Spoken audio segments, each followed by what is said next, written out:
Subcommittee will come to order. The chair recognizes himself for an opening statement. Good morning and welcome to today's oversight hearing, the first of this Congress of the Federal Communications Commission. Welcome back, Chairman Brendan Carr. Congratulations on your appointment as chairman. And welcome to Commissioner Ana Gomez. Look forward to your testimony today. And I want to extend a special welcome, or should I say welcome back, or maybe even welcome home to Commissioner Olivia Trusty. Congratulations on your confirmation and welcome to your first oversight hearing in your old stomping grounds here at the Energy and Commerce. It's always great for us to see a former staffer on the committee rise to such heights to be a commissioner on the FCC. We're really proud of you and appreciate you being here with us today. I know Mr. Latta is very proud of you as well. The FCC had an active 2025 that can be summed up in one word: deregulation. Under Chairman Carr, the FCC has taken significant steps to reduce barriers to broadband deployment, modernize outdated regulatory regimes, and delete obsolete rules.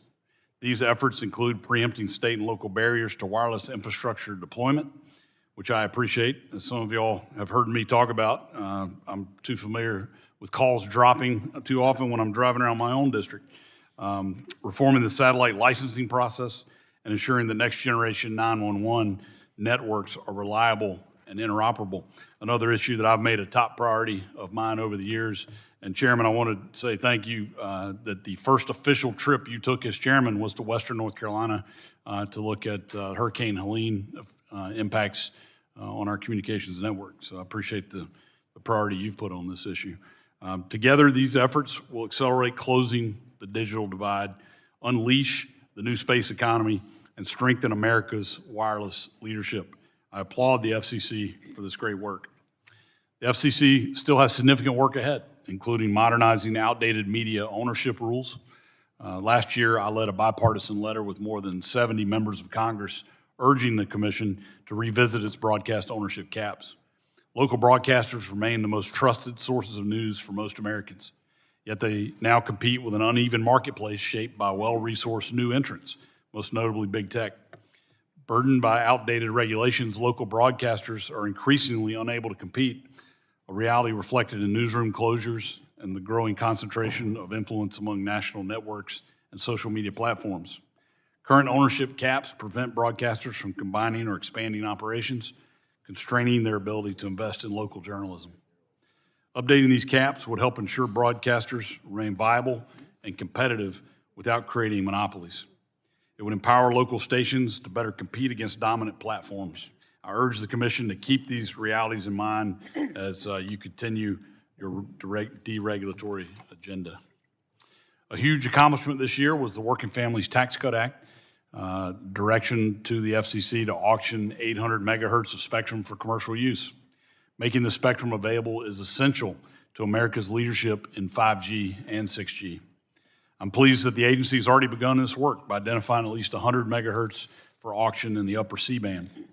As the agency looks for remaining spectrum, both on its own and in coordination with others, I know you have important decisions to make, and I urge the FCC to be mindful of investment that has already taken place in existing commercial bands, such as the 6 gigahertz band and the CBRS band. The proposal, your agenda laid out this month to expand unlicensed operations in the 6G band is a great first step. Finally, I'm a member of the bipartisan bicameral Universal Services Fund Working Group.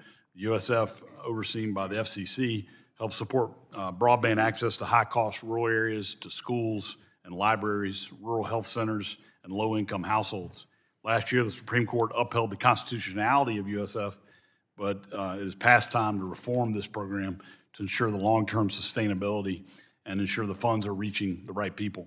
Congress needs to re-examine what the USF supports and how it's funded. A sustainable USF is essential to ensuring all Americans have access to affordable, reliable broadband. Given the FCC's role in administering the fund, I look forward to discussing ways to ensure the USF remains viable for future generations. Today's hearing is an opportunity to discuss the many important issues before the FCC. Again, I thank the commissioners for being here today, and I look forward to our conversations. I now recognize the ranking member, the gentlelady from California, for her opening statement.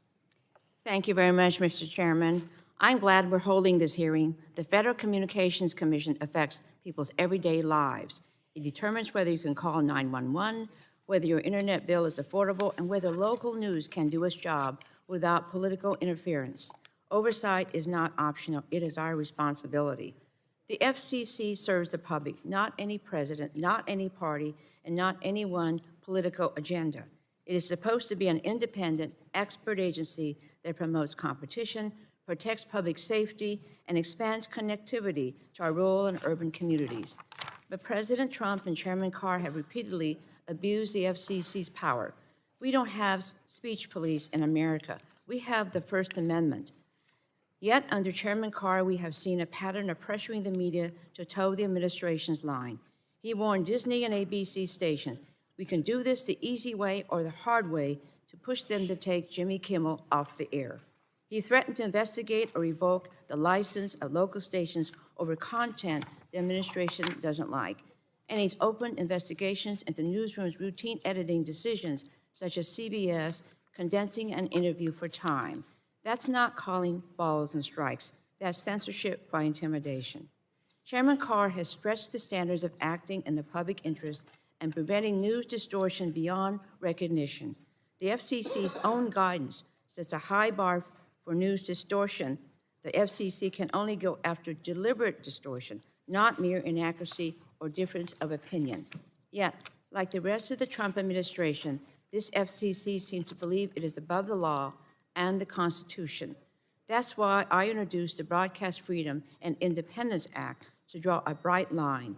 The FCC cannot target broadcasters based on viewpoint, and the White House cannot use the FCC to settle political scores. The threats this FCC poses to journalistic independence have been local as well as national. In Sacramento, people rely on local stations for wildfire updates, flood warnings, and breaking news. Local news is a lifeline for communities. When a handful of companies control local stations, communities lose independent voices, newsrooms face layoffs, and viewers are left with fewer trusted sources. That's why Congress sets strict limits for how big any one TV station owner can get. No company can reach more than 39% of U.S. households. That's the law. So it's deeply concerning when the Trump FCC appears open to deals that weaken local independence and plainly violates the law. Deals like Nexstar's acquisition of Tegna, which would create a media giant reaching 80% of U.S. households. And in Sacramento, Nexstar Tegna would put 2 of our 4 English-language local TV stations under the same owner. That should raise flags for anyone who believes in protecting local news and competition. Finally, I want to address cybersecurity. Our communications networks are critical infrastructure. They carry our calls, texts, and data. They support hospitals, small businesses, and emergency alerts, and they are under attack.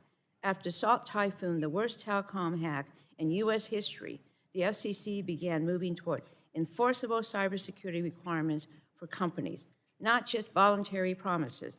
But Chairman Carr reversed course, leaving our networks more exposed. So today we're going to put this record under a spotlight. The public deserves to know what Chairman Carr thinks public interest means and why he's using to pressure speech. Communities deserve to know why local voices are being squeezed by consolidation. And Americans deserve to know why cybersecurity protections were weakened at the moment we need them the most. I look forward to hearing from the witnesses, and I yield back. Thank you. I now recognize the chairman of the full committee, the gentleman from Kentucky, for 5 minutes for his opening statement. Thank you, Chairman Hudson, and thank you for holding this important oversight hearing. And thank you to our commissioners for being here. Commissioner Trusty, welcome back to the committee. We're glad to have you back here. And we always say, and it's true, that the members of Energy and Commerce get to work with the best people on Capitol Hill. And you were a part of our group at one time. We appreciate having you back. And this is an exciting time for the FCC, exciting time to be there. The Working Families Tax Act restored the FCC Spectrum Auction Authority, which had elapsed for more than 2 years. It also set a target of 800 megahertz of spectrum to be identified and made available for commercial use. These actions will help meet the growing demand for spectrum, but also, more importantly, ensure the U.S. continues to be the leader in 5G and even developing 6G. Under the first Trump administration, the FCC made a significant amount of mid-band spectrum available for licensed use and opened up 1,200 megahertz of spectrum for unlicensed use. This strengthened our position as a global technology leader, and American innovators have seized the opportunity. But in the years ahead, the United States must continue to lead in wireless innovation. Otherwise, adversaries like China will dominate this battle and set their own standards according to the values of the Chinese Communist Party. That is harmful to both our economic growth and our national security, and I would say the security of the world. Facing these risks, we must act quickly. I am pleased that the Commission under Chairman Carr has already started implementing aspects of this law and has prioritized security throughout the communications sector. Another area where the FCC is working to maintain and expand American leadership is in space. Under Chairman Carr's leadership, the Commission has been hard at work modernizing satellite regulations. We have seen significant investment in innovation in space in recent years. Americans have long relied on GPS and other satellite-based communication services, but today, more Americans use satellite services for connectivity at home and on the go. I am pleased that the Commission has made this a priority. Finally, I have noted several times during this Congress the urgency of updating media regulation to allow regulated industries the opportunity to compete against new platforms, and specifically the big tech companies who are competing with broadcast and cable companies for advertising revenue and viewership. It is important to remove outdated regulations, and I appreciate Chairman Carr's efforts to modernize these legacy regulatory structures to reduce burdens on incumbent industries. This is an important time for the FCC. I look forward to hearing from the commissioners, and I yield back. Thank you, Chairman. Now recognize the gentleman from New Jersey, the ranking member of the full committee, for 5 minutes for his opening statement. Thank you, Chairman Hudson. One of President Trump's most defining qualities has been his contempt for American media and his hostility towards the First Amendment. Trump has repeatedly attacked and threatened late-night hosts for making jokes that bruise his ego, dismissed reporting he does not like as fake news, smeared journalists for merely doing their jobs, and taken completely meritless legal action against news networks that do not bend to his will. And he's also debased the office he holds by resorting to bullying and name-calling, recently telling a veteran reporter who asked a question about the Epstein files, and I quote, "Quiet, piggy." On duty, or I should say our duty here, is to conduct oversight of the Federal Communications Commission, and that has never been more critical than it is today. Because in Trump's ongoing crusade to chill free speech, punish news networks, and vilify American journalism, there has been no greater ally than Chairman Brendan Carr. Over the last year, Chairman Carr has grossly distorted the power and purpose of the FCC. He has weaponized the agency to benefit Trump and punish anyone who challenges him. He has rubber-stamped shady deals between media conglomerates when those deals have included monetary and political benefits for the president. He opened a sham investigations into small local media outlets for simply reporting on publicly available information about ICE raids. He weaponized the FCC's public interest principles to bully news organizations, and Chairman Carr repeatedly violated the First Amendment by threatening and intimidating broadcasters who aired speech that the president does not like. Now, you don't have to take my word for it. There's a reason why a Republican Senator, Ted Cruz, said that Chairman Carr's actions have been, and I quote, "right out of Goodfellas and dangerous as hell." This was never more apparent than when Chairman Carr threatened to revoke American broadcasters' licenses if they did not take action against a comedy program, The Jimmy Kimmel Show, telling them, and I quote, "we can do this the easy way or the hard way." And let's be very clear about what happened there. The federal government threatened to wield its power to stamp out speech it did not like, and this is a violation of the First Amendment. This is censorship, which does not belong in America. There was a time when my Republican colleagues would have been up in arms over all this, when their allegiance to the First Amendment was greater than their loyalty to one man. But obviously, that's not the case anymore. And the chairman's misdeeds do not end with his clear and dangerous violations of the First Amendment.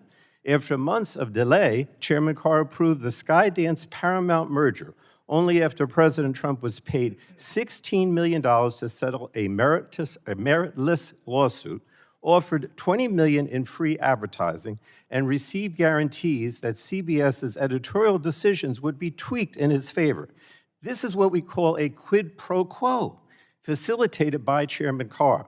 And that's why Representative Raskin and I have opened an investigation into this merger's approval. The American people deserve to know the truth, and that some of us in Washington still believe that billionaires should have to play by the same rules as the rest of us. Now, in sum, Chairman Carr has abandoned the FCC's role as an independent agency and has instead turned it into an instrument for President Trump's own personal and political benefit. In fact, during his testimony before the Senate, he openly stated that the FCC is no longer an independent agency because the president says so. That's, in my opinion, madness. And it makes clear that the FCC is no longer operating in the public's interest. Quite the contrary, right now, the FCC is failing the American people, and Chairman Carr is failing his oath to the Constitution. So while today's hearing is a good start, it's past time that this committee hold a media hearing, so we can dig deeper into these and other matters. So finally, let me say, Chairman Carr's decision to insert the FCC into policy debates where it has no authority to act while walking away from congressional mandates and existing FCC rules is also very disturbing. While President Trump and Chairman Carr may wish that the FCC could preempt state and local laws on artificial intelligence, Congress has not given the agency that power. The FCC also does not have the power to raise the 39% national TV ownership cap, which can only be changed by Congress. So, frankly, Americans deserve a lot better than this. They deserve an FCC that upholds their constitutional rights, that acts in their interests, not in the private interests of the president. And with that, Mr. Chairman, I yield back. Thank you. We've now concluded with member opening statements. The chair reminds members that pursuant to committee rules, all members' opening statements will be made part of the record. We'd like to thank our witnesses for being here today to testify before the subcommittee. Our witnesses will have 5 minutes each to provide an opening statement, which will be followed by a round of questions from members. The witnesses here before us today are Chairman Brendan Carr, Chairman of the FCC, Commissioner Anna Gomez, Commissioner at the FCC, and Commissioner Olivia Trusty, Commissioner at the FCC. Chairman Carr, you are recognized for 5 minutes for an opening statement. Thank you. Chairman Hudson, Ranking Member Matsui, distinguished members of the subcommittee, thank you for the invitation to testify. While this is not my first time appearing before the subcommittee, it's my first time doing so as chairman. Like my colleagues, I have fond memories of this room. I started as an intern here over 20 years ago now. I also want to start by saying how proud I am of the FCC's dedicated staff and everything they accomplished for the American people last year. The FCC delivered an historic set of wins in 2025 thanks to them. I also want to applaud the important work that the subcommittee has accomplished this Congress. For instance, thanks to Chairman Hudson, Chairman Guthrie, and many of their fellow members, the FCC's Spectrum Auction Authority has now been restored through President Trump's Working Families Tax Cut Act, a major legislative accomplishment. In terms of the FCC's work, the agency has been following President Trump's strong leadership and moved quickly to execute on an ambitious set of reforms. We're advancing a Build America agenda, a concrete plan to unleash high-speed infrastructure builds in communities across the country. We're reinvigorating the agency's consumer protection work, including cracking down on illegal robocalls. We're empowering broadcasters to meet their public interest obligations. We're strengthening America's national security, and we're eliminating waste while modernizing agency operations. Much of this represents a significant change from the Biden administration policies. Indeed, when I took over as chairman of the FCC a year ago, the FCC faced several serious challenges. For instance, the Biden administration had allowed the U.S. to fall behind when it comes to one of the most important features of our economic strength, national security, and connectivity goals, spectrum. The FCC Spectrum Auction Authority had lapsed 2 years earlier. The Biden administration had failed to tee up a single new spectrum band for auction. And President Biden's national spectrum strategy committed to freeing up exactly 0 megahertz of spectrum. On top of that, permitting reform was going nowhere. The Biden administration was layering on heavy-handed regulations that only made it harder for broadband builders to start turning dirt. To make matters worse, the Biden administration was pushing policies that would make services more expensive for Americans. We had to turn things around and fast. Thanks to President Trump's leadership, we're doing exactly that. As I detail in my written testimony, the FCC's build agenda focuses on unleashing the nation's broadband builders. It does so by advancing several core goals. For one, we're modernizing permitting rules and cutting red tape. For another, we're freeing up the airwaves that are necessary for America to lead the world again. We now have a massive new spectrum pipeline and are working on multiple new spectrum auctions. In fact, the FCC just voted at the end of last year on a plan to auction up to 180 megahertz of spectrum in the upper C-band. In the secondary markets, we're now seeing large chunks of spectrum move into the hands of competitors that can put it to productive use quickly. Indeed, one carrier alone announced that they built out spectrum they gained access to late last year to over 23,000 cell sites in record time, boosting 5G speeds by up to 80%. In all of this, President Trump and the FCC are looking out for America's blue-collar workers. In this job, I've had the chance to climb towers, splice fiber, and string lines with some of the country's most talented and hardworking telecom workers, and also some members of this committee as well. So it's important to me that the FCC do its part to strengthen the nation's telecom workforce. We're already seeing changes. Providers are now adopting faster payment cycles. They're closing loopholes that allowed foreign fly-by-night groups to swoop in and undercut U.S. workers, and they're improving safety. Finally, the FCC is now pushing the largest deregulatory effort in the agency's history. To date, we've teed up for removal over 1,000 rules. In all of this, we're seeing good results, including on affordability, where data just out shows that prices for wireless plans are now down over 4% since last January. I look forward to continuing to work with all of my commission colleagues and the agency staff to deliver on this important agenda. And in closing, I want to thank you again for the opportunity to testify. I look forward to your questions. Thank you. Commissioner Gomez, you are recognized for 5 minutes for your opening statement. Thank you. Chairman Guthrie, Ranking Member Pallone, Chair Hudson, Ranking Member Matsui, Vice Chair Allen, and members of the subcommittee, thank you for the opportunity to appear before you today. It is worth stepping back and asking where the FCC has been directing its energy. Too often, that energy has gone into culture war fights rather than protecting consumers and expanding access to reliable, affordable broadband. From my perspective, the FCC has drifted from its mission in ways that should concern this committee. Let me begin with the First Amendment. For months, this FCC has asserted an apparent roving mandate to police speech that this administration does not like, invoking an undefined and unchecked concept known as the public interest standard. This standard is being treated as a license to weigh in on content, viewpoint, and editorial judgment. The FCC's job is not to police content, root out media bias, or guarantee favorable coverage for any administration. Its responsibility is to regulate communications infrastructure and markets, not censor the speech that flows through them. Both the First Amendment and the Communications Act protect against the FCC interfering with speech and engaging in censorship. In a free society, the government does not get to decide what speech is acceptable or aligned with its views.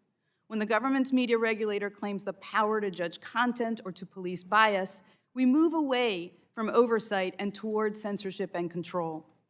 That is why it is so important for the Commission to define what it means by the public interest standard, something I have called on it to do repeatedly. It is also why Congress must insist on guardrails and protect against the FCC acting as an arbiter of free speech. I do want to acknowledge the Commission's continued bipartisan work on robocalls, which remain the FCC's top source of consumer complaints. But beyond that, we are seeing the FCC retreat from core responsibilities that help make communications more affordable, more transparent, and more accessible. Affordability is now one of the biggest barriers to staying connected. Programs like the Affordable Connectivity Program helped millions of households afford basic service. When that support lapsed, the impact was immediate. Yet the Commission has failed to treat that loss with the urgency it demands. Instead, what we have seen is a clear pattern of retreat from practical, consumer-focused initiatives. The Commission eliminated E-rate support for school bus connectivity and hotspot lending by schools and libraries. For many students, seniors, and families, these programs were the only reliable connection to the internet. Ending them removed one of the most effective tools we had to help people participate in the digital economy and to avoid being left behind. The Commission has rolled back limits on exorbitant prison communication rates. These communications are often the only way for those in prison to stay connected to the support they need to return to society without turning back to crime. Vulnerable families will now be paying higher phone rates because of this FCC's actions. The Commission has proposed weakening the broadband nutrition labels it previously adopted, making it harder for consumers to compare prices, speeds, and fees before they sign up for service, and making it easier for prices to rise. The Commission has stalled the cybersecurity trust mark after years of bipartisan work, leaving consumers without a practical tool in an increasingly risky digital marketplace. And in a nation that is home to millions of non-English speakers and that welcomes millions of international visitors each year, the Commission has delayed bipartisan efforts to provide consumers with multilingual emergency alerts. As we prepare to host the World Cup and the 2028 Olympics, language barriers should not become a public safety risk. None of the policies this administration has sidelined was symbolic. Their rollback reflects a commission spending less time on consumer needs and more time on ideological priorities and the needs of billion-dollar corporations. Without sustained attention to affordability and consumer protection, even the largest investments in broadband deployment, including the BEAD program, risk becoming digital bridges to nowhere. If students cannot afford broadband, if families cannot trust the security of their devices, if incarcerated individuals are cut off from support, and if emergency alerts fail to reach whole communities, then no amount of deregulatory policy will close that divide. We should measure success from AI and other investments in human outcomes. Who is connected, who is protected, and who is fully included? That is the standard the FCC should be held to, and the responsibility it must return to if it is to fulfill its mission. Thank you, and I look forward to your questions. Thank you. Commissioner Trusty, you're recognized for 5 minutes for your opening statement. Thank you. Chairman Hudson, Ranking Member Matsui, and members of the subcommittee, thank you for the opportunity to appear before you today. It has been 6 months since I was sworn in as a commissioner at the Federal Communications Commission. During that time, I have focused on policies to advance access to high-speed connectivity, strengthen the resilience of the nation's communications networks, and restore U.S. leadership in next-generation communications technologies. A critical part of that work has been the opportunity to travel across the country and around the world to engage directly with those who build, maintain, and rely on our communications infrastructure and technologies. From Jackson, Mississippi, to Eek, Alaska, and abroad, I have seen firsthand how fixed, mobile, and satellite connectivity is delivering on the promise of job creation, technological innovation, and economic prosperity. In Jackson, Mississippi, I saw how broadband is delivering quality, life-saving care straight into the homes of Mississippians across the Magnolia State. Doctors at the University of Mississippi Medical Center are treating chronic illnesses, managing high-risk pregnancies, and delivering mental health care by video to rural communities that would otherwise go without these essential services. In Bethel and Eek, Alaska, I saw how access to broadband is transforming lives.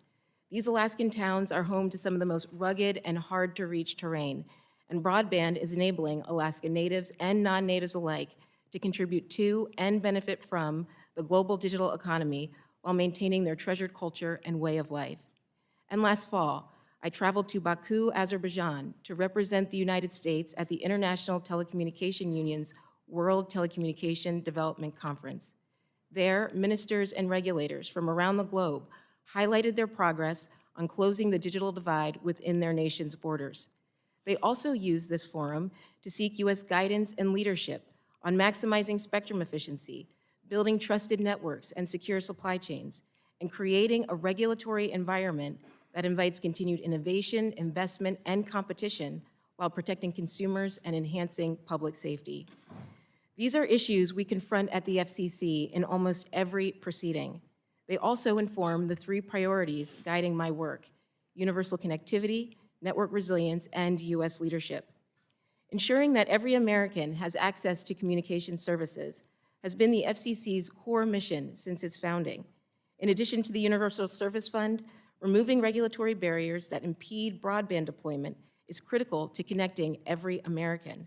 I commend members of this subcommittee for advancing several legislative proposals to reform the permitting process, which will help accelerate the delivery of high-speed broadband services to homes and businesses across the country.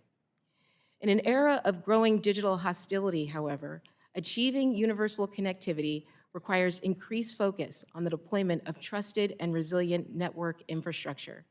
Our communications networks are the backbone of both our economy and our defense. From robocall scams to foreign-made network components to infrastructure vandalism and copper theft, the threats are evolving rapidly. Recent Commission actions to remove foreign adversary-owned labs from our equipment authorization process, to block illegal robocalls from exploiting American consumers, and to garner commitments from broadband providers to harden their network infrastructure will enhance network integrity while allowing us to maintain agility in responding to new and emerging threats. U.S. leadership in next-generation technologies, 6G, AI, emerging commercial services in space, and more hinges on our ability to deploy high-speed and resilient communications infrastructure to every corner of the country. Thanks to President Trump and members of this subcommittee, the Commission's General Spectrum Auction Authority has been restored along with the creation of a long-term spectrum pipeline. This positions America to lead in wireless innovation and beyond. Our continued success in technological advancement will ultimately be determined by a domestic and international regulatory environment that emphasizes innovation, competition, and global cooperation. Importantly, U.S. leadership isn't inevitable. It must be earned. I look forward to working with members of this subcommittee, the full committee, and our interagency partners to ensure that the United States is positioned to capture first-mover advantages in technologies that will define the future of our economic and national security. Mr. Chairman, thank you again for this opportunity to testify, and I look forward to your questions. Thank you very much. I'd like to take a moment of personal privilege and welcome someone I see in the audience here, former chairman of this subcommittee and the chairman of the full committee, Greg Walden. Welcome back. Good to see you, sir. We will now begin questioning, and I recognize myself for 5 minutes. Chairman Carr, for the United States to maintain its leadership in wireless innovation, we need to make both licensed and unlicensed spectrum available for commercial use. Can you tell us why a balanced spectrum policy is so important? Yeah, U.S. leadership in wireless is part and parcel of our geopolitical leadership. We need the full toolkit out there, both licensed and unlicensed. In fact, on the unlicensed side, we're going to be voting at the FCC later this month to supercharge Wi-Fi. So Americans get better, faster, more powerful Wi-Fi. I think it's a great complement to the other work that we're already doing on the licensed side. Appreciate that. Commissioner Trusty, do you have anything to add to that? Sure, thank you for the question, and thank you for your leadership on spectrum policy. I've been a proponent of an all-of-the-above approach to spectrum policy, where we can accommodate a variety of users, use cases, and technologies. Our immediate priority is the AWS-3 spectrum auction that'll start in June, and we're also working on rules for the upper C-band auction, which will create opportunities for licensed spectrum. But we also need more spectrum for unlicensed uses, so to support Wi-Fi and IoT-based applications. And we need spectrum for satellite connectivity and space-based applications. So I think that having licensed, unlicensed satellite spectrum is important for promoting innovation, investment, and competition, and strengthening U.S. leadership in next-generation technologies. I agree. Chairman Carr, the White House recently released a presidential memorandum on 6G. How does this action affect your collaboration with NTIA on identifying additional bands for auction? Well, thanks again to the work of you and this committee and President Trump, we now have a real concrete spectrum pipeline, 800 megahertz. And as part of that, we are collaborating very closely with NTIA, with Commerce, with the White House to make sure we're identifying the right target bands, studying them, and staying on track. And so that's a really good thing. Again, we, as a country, were behind a little bit on 3G, but we caught up on 4G, we caught up on 5G, and now President Trump is making sure that the U.S. leads the way on next-generation technology, too. Great. Chairman Carr, as I mentioned in my opening statement, I'm part of the bipartisan, bicameral Universal Service Fund working group that's trying to implement long-term reforms to ensure sustainability for USF into the future. How does the USF ensure that broadband remains affordable for all Americans? The Universal Service Fund has played a key role over the years ensuring connectivity for Americans all across the country. We're doing work right now, including making sure that we're ending any unlawful expenditures were taking place. We are policing better for waste, fraud, and abuse in these programs. We are going to work collaboratively with the bipartisan bicameral task force that you talked about. And more generally on affordable, we are making some really good progress there. Again, just recent data out, wireless cell phone plans are down 4% since January 2025 alone. They're down over 7% from Biden-era highs. Right when we came into office, we ended a Biden-era plan that could have spiked the price of internet services for Americans living in apartment buildings by at least one study up to 50%. So there's a lot more work to go, but I'm glad that we're heading in the right direction. Great. What reform ideas should Congress consider, particularly on the distribution side, as we evaluate the future of the USF? Well, one thing that's important I think Congress is focusing on, should focus on, is technology neutrality. You know, we want high-speed fiber connections in so many parts of the country, but there's other places where you're gonna have fixed wireless or a new generation of low Earth orbit satellite or 5G or 6G. So we wanna do this in a way that makes sure that Americans get the connectivity they expect and deserve, but we do it in the most efficient way possible. I agree. So public safety communications, also a top priority of mine, includes everything from upgrading our 911 systems to NG 911 to ensuring that we quickly restore communications following a disaster. Again, I appreciate your visit to Western North Carolina and looking at this issue. What are your top priorities in improving our public safety communications? Well, your call to 911 absolutely always has to go through. That's a system that we never want to see fail. And we're taking a lot of steps to harden that. We are working to collaborate across different industry segments, including power and utility and telecom crews, so that when you rush into a place like Western North Carolina after Helene, that we're making progress and not stepping on each other. So we're encouraging that, and we're taking other efforts to encourage this broader transition to all IP networks, which again, can really strengthen the resilience and performance of the 911 and public safety system. Great, I appreciate that. My time is getting very low, and I can't hold everybody else accountable if I go over, so I believe I'll stop and recognize our ranking member, Ms. Matsui, for 5 minutes for your questions. Thank you, Mr. Chairman. The Trump administration is weaponizing the FCC to punish speech it doesn't like. A free press is supposed to hold power accountable. Commissioner Gomez, President Trump has threatened to revoke the licenses of NBC and ABC, claiming they're biased and give him only bad publicity or press. Yes or no, does the FCC have the power to take licenses away from network affiliates solely for the content of their news coverage? No, they do not. Okay. Chairman Carr has consistently used the FCC's news distortion policy to justify investigating broadcasters. Can you briefly describe the news distortion policy and whether, in your view, it allows the FCC to revoke or not renew a broadcast license for perceived bias? Thank you for that question. So the news distortion policy covers local broadcasters broadcasting news about a significant event, but it requires intentionality to mislead about a significant event, not merely an incidental event. And it also cannot be used if you just simply disagree with the content and if it's just an incidental mistake. Now, the courts have looked at the constitutionality of the doctrine, and what they've said is, under the constitutional scrutiny, because we are looking at deliberate distortion and not just mere inaccuracy or a difference of opinion, that it would uphold the constitutionality of the news distortion policy. Under this FCC, however, we appear to be using the news distortion policy to go after any content that we don't like, and using that in conjunction with this vague public interest standard. Okay.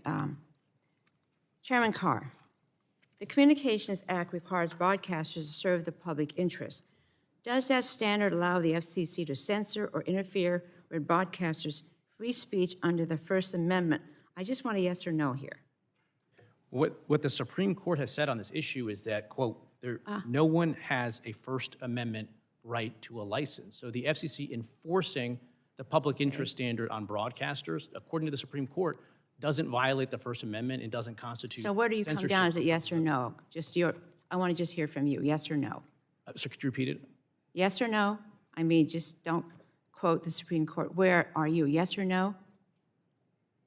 Look, the FCC has an obligation to enforce the public interest, and that's very unique as to broadcasters. Again, if you step back, broadcasters Okay, are okay. unique among all other distributors of news and Okay, information because they have a reclaiming- license. I don't need a speech now. Does the public interest include informing the public about what their government, including ICE, is doing in their local community? Yes or no? The core ingredient of the public interest standard is to identify the needs of your local community and make sure you're meeting that. Okay, so it's a yes, right? Broadcasters have an obligation to identify and meet the needs of the local communities they serve. Okay. When you talk about the public interest, does the public include Americans who disagree with the president? I just want a yes or no here. Does the public include people that disagree Who with the president? disagree with the Yes. president when you talk about public interest? Does that include Americans who disagree with the president? I just want a yes or no. Yes, the public includes people that Okay. disagree with the president. In 2021, you wrote that a newsroom's decision about what stories to cover and how to frame them should be beyond the reach of any government official. Do you stand by that today? Yes or no? Yeah, in that context, there were members of this committee that wrote letters to cable companies, which again aren't broadcasters, no public interest obligation, and they pressured those cable companies to drop cable channels, Fox News, OAN, and Newsmax, because the members of this committee described them as right-wing outlets. I think when the Okay. Democrats on this committee did that, it was wrong.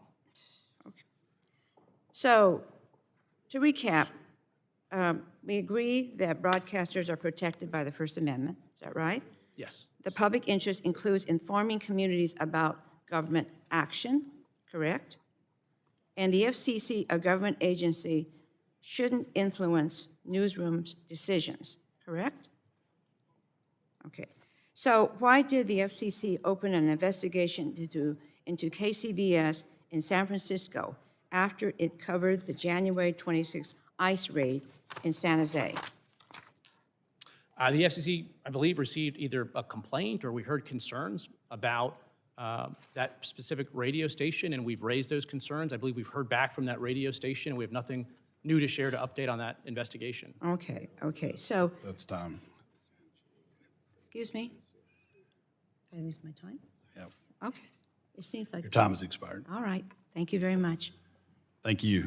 Chair now recognizes the chairman of the full committee, Mr. Guthrie, for 5 minutes for your questions. Thank you for being here. So Chairman Carr, I appreciate your commitment to meeting the 800 megahertz target established in the Working Families Tax Cut. Can you talk about how the consumer benefits that making spectrum more available for commercial use brings to hardworking Americans, but focus on how it will impact prices for hardworking Americans? Thank you very much for the question. Prices, according to new data just out, on the wireless side in particular, are already down over 4% from January 2025 alone.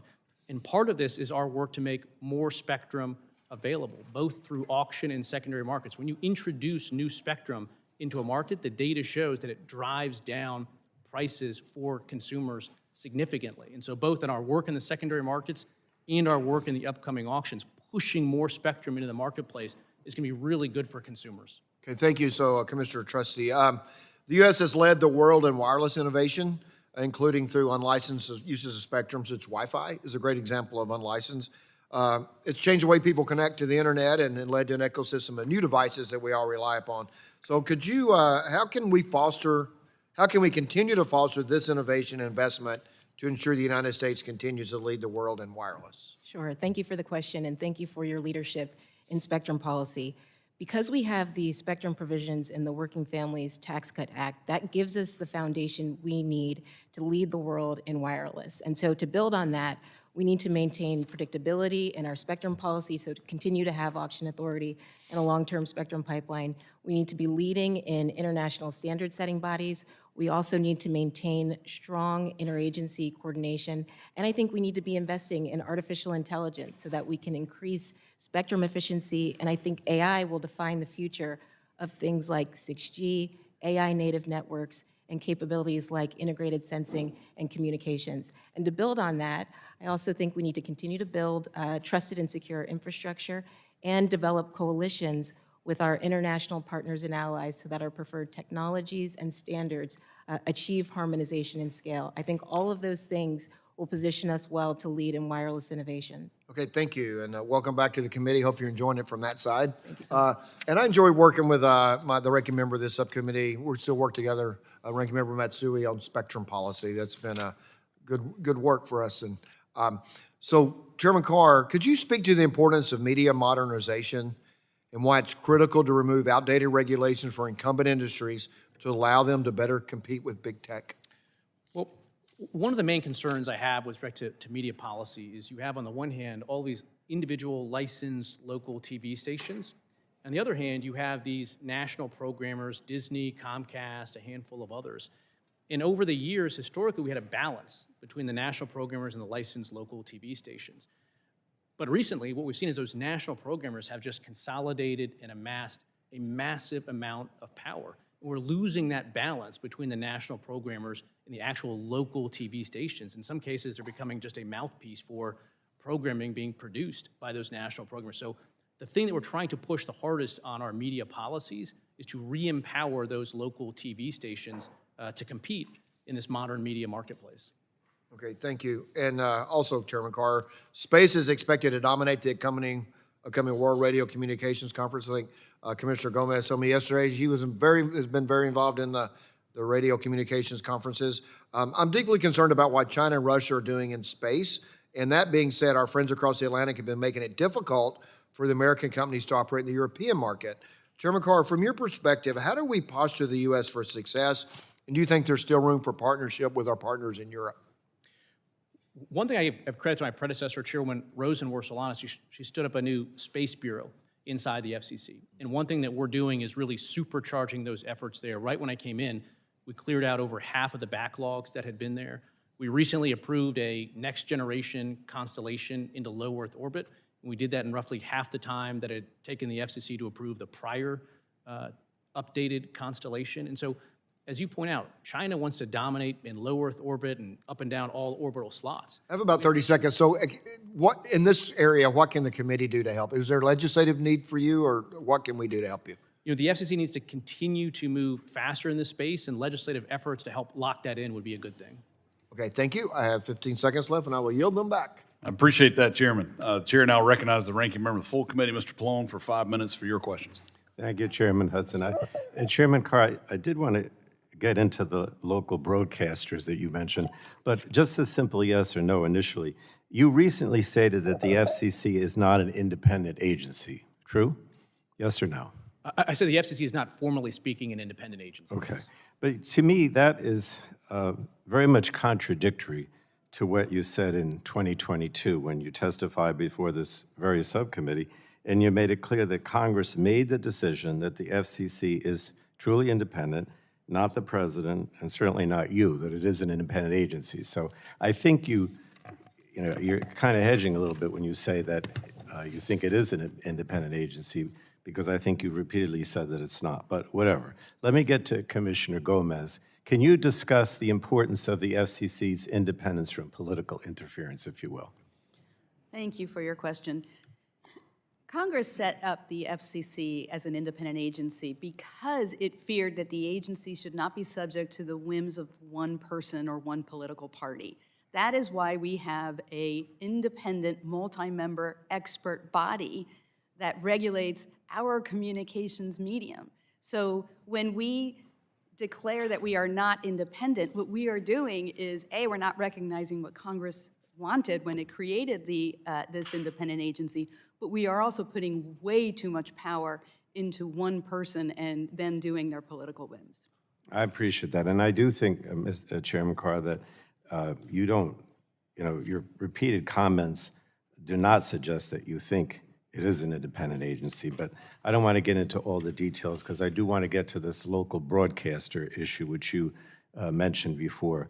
because I think local broadcasters are some of the most powerful voices shaping public opinion at the local level, and the FCC has adopted and enforced ownership restrictions to ensure the needs of local communities are met, and that's why I have concerns with any further relaxation of that ownership.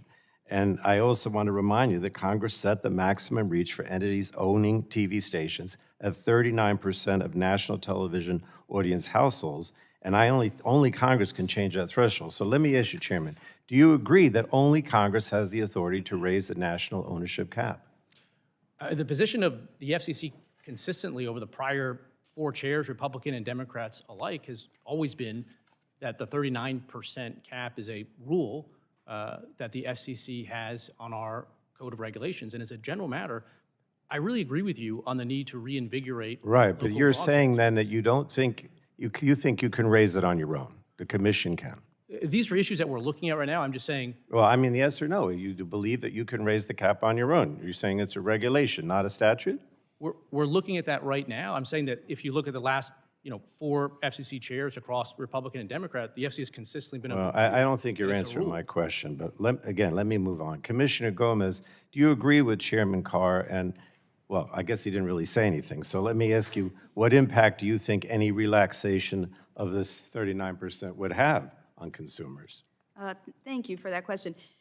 So yes, the 39% ownership cap is in fact in the statute. The Congress amended the Communications Act when it imposed the 39% ownership cap. So I don't think that we have the authority to waive that. It is not just a rule. Rules are how we implement the act.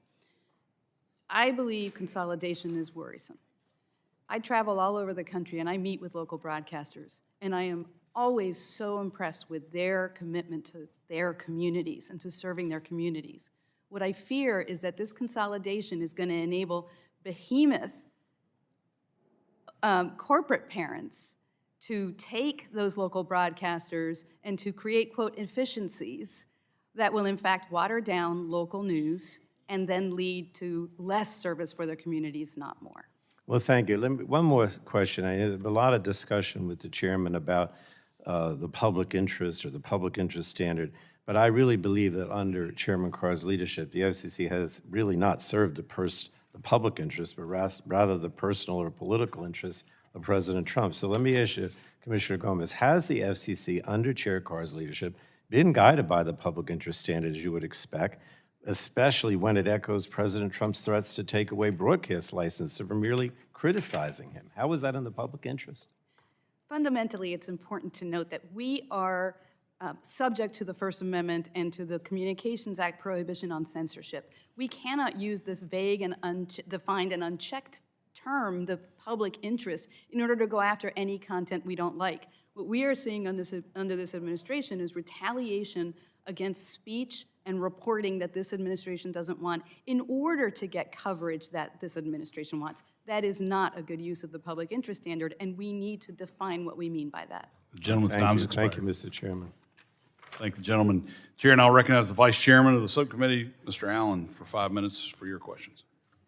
Thank you, Chairman Hudson, and also Chairman Carr and other members of the commission for being here today. And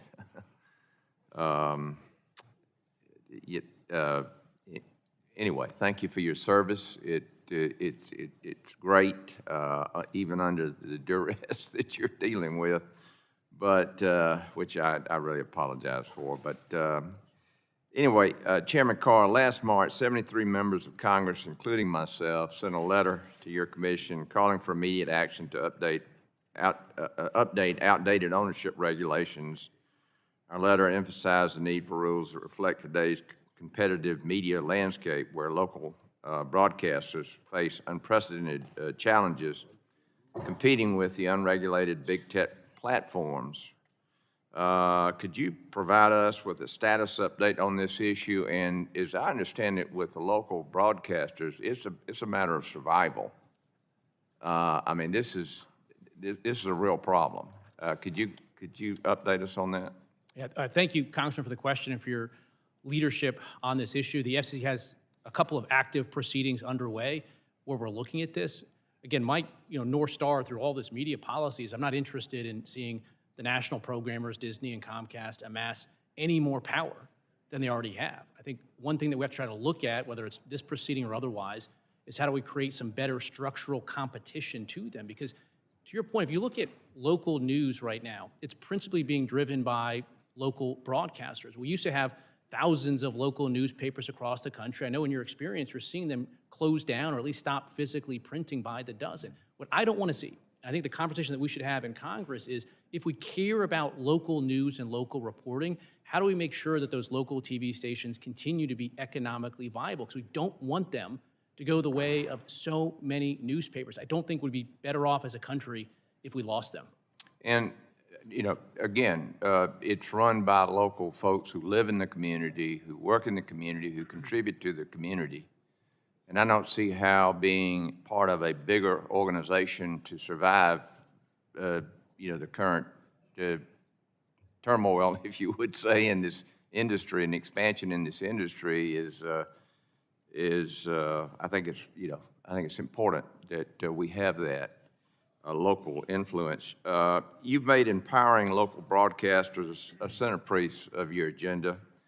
One such way has been your oversight of retransmission consent fees, ensuring that they are used as Congress intended, that is, by local broadcasters for program that serves the local community. Can you update us on your oversight of the transmission consent regime and explain why this is so important? Well, one issue that we're looking at is those agreements, the affiliate agreements between the local TV stations on the one hand and those national programmers on the other. We're looking at lots of different ways to help empower that. Retrans is a very complex issue. On the one hand, we're seeing declining revenues at a lot of local TV stations. At the same time, the national programmers will say they need to maintain scale themselves to continue to compete for expensive sports rights. And so we have to try to find a right balance between having the financial capability of local TV stations to invest in local news and reporting, but also making sure that they have, you know, the national sports rights that people expect and demand. It's a complex issue, but we're looking at it. Yeah. Yeah, there's nothing worse than having the national championship and then all of a sudden you find out, oh, I can't get it on my television. Yeah. We know that in 2027, China will host the next World Radio Conference, an international conference that will set global rules for using spectrum. Under the last administration, domestic disputes between federal agencies about how spectrum should be used sidelined the United States and allowed other countries to pick the spectrum bands for next-generation networks. As a result, the United States now trails the world on mid-band spectrum for wireless broadband. What does the United States need to do to ensure it is ready for the next World Radio Conference? How can we ensure that the United States and not China is driving global spectrum focus at this conference? Thank you, Congressman. I think you're right. If you look back at past radio conferences, there was some gaps between different federal agencies in terms of their positions. That doesn't put us on the strongest possible footing. You know, thankfully, President Trump has been very clear to every agency that the United States is going to lead the world in next-generation technology. And that's resulted in a lot of close collaboration from the FCC, NTIA, Commerce, the White House, and hopefully, you know, we continue to make a very strong, unified position, because we know China and others are going to be very unified going into that. And so we need a strong U.S. position as well. Good, Gentleman's great. time has expired. Yeah, thank you for your service. Now yield back. Thank you. Chair now recognizes the gentleman from Florida, Mr. Soto, for 5 minutes for your questions. Thank you, Chairman. President Trump has the most corrupt administration in modern history. $2 billion cryptocurrency scandal, pay-to-play pardons, pardoning January 6 insurrectionists, an Epstein pedophile cover-up, White House ballrooms that are lavish, and the Trump family getting rich off of official U.S. foreign policy in the Middle East, Southeast Asia, and beyond. And when the national media like CBS, ABC, and NBC cover these egregious scandals or use satire, FCC Chairman Brendan Carr tried to crush them using his power as FCC Chairman. CBS covers the cryptocurrency corruption, pardon of the Binance founder. Then CBS is forced to install a bias monitor 2 days after the merger approval, under pressure from Carr and Trump, along with an extortion payment of $16 million. ABC's Jimmy Kimmel uses satire to criticize Trump. Carr threatens their license. NBC's Seth Meyers uses satire to criticize Trump. Chairman Carr echoes Trump's call for Meyers' ouster. Chairman, you've turned the FCC into Trump's attack dog to crush First Amendment rights through FCC extortion. The Chinese Communist Party would be impressed. There was a time when you passionately defended First Amendment rights. In fact, you and I tangoed over COVID and issues related to that. So how do you justify using the FCC to censor news and satire of Trump's rampant corruption?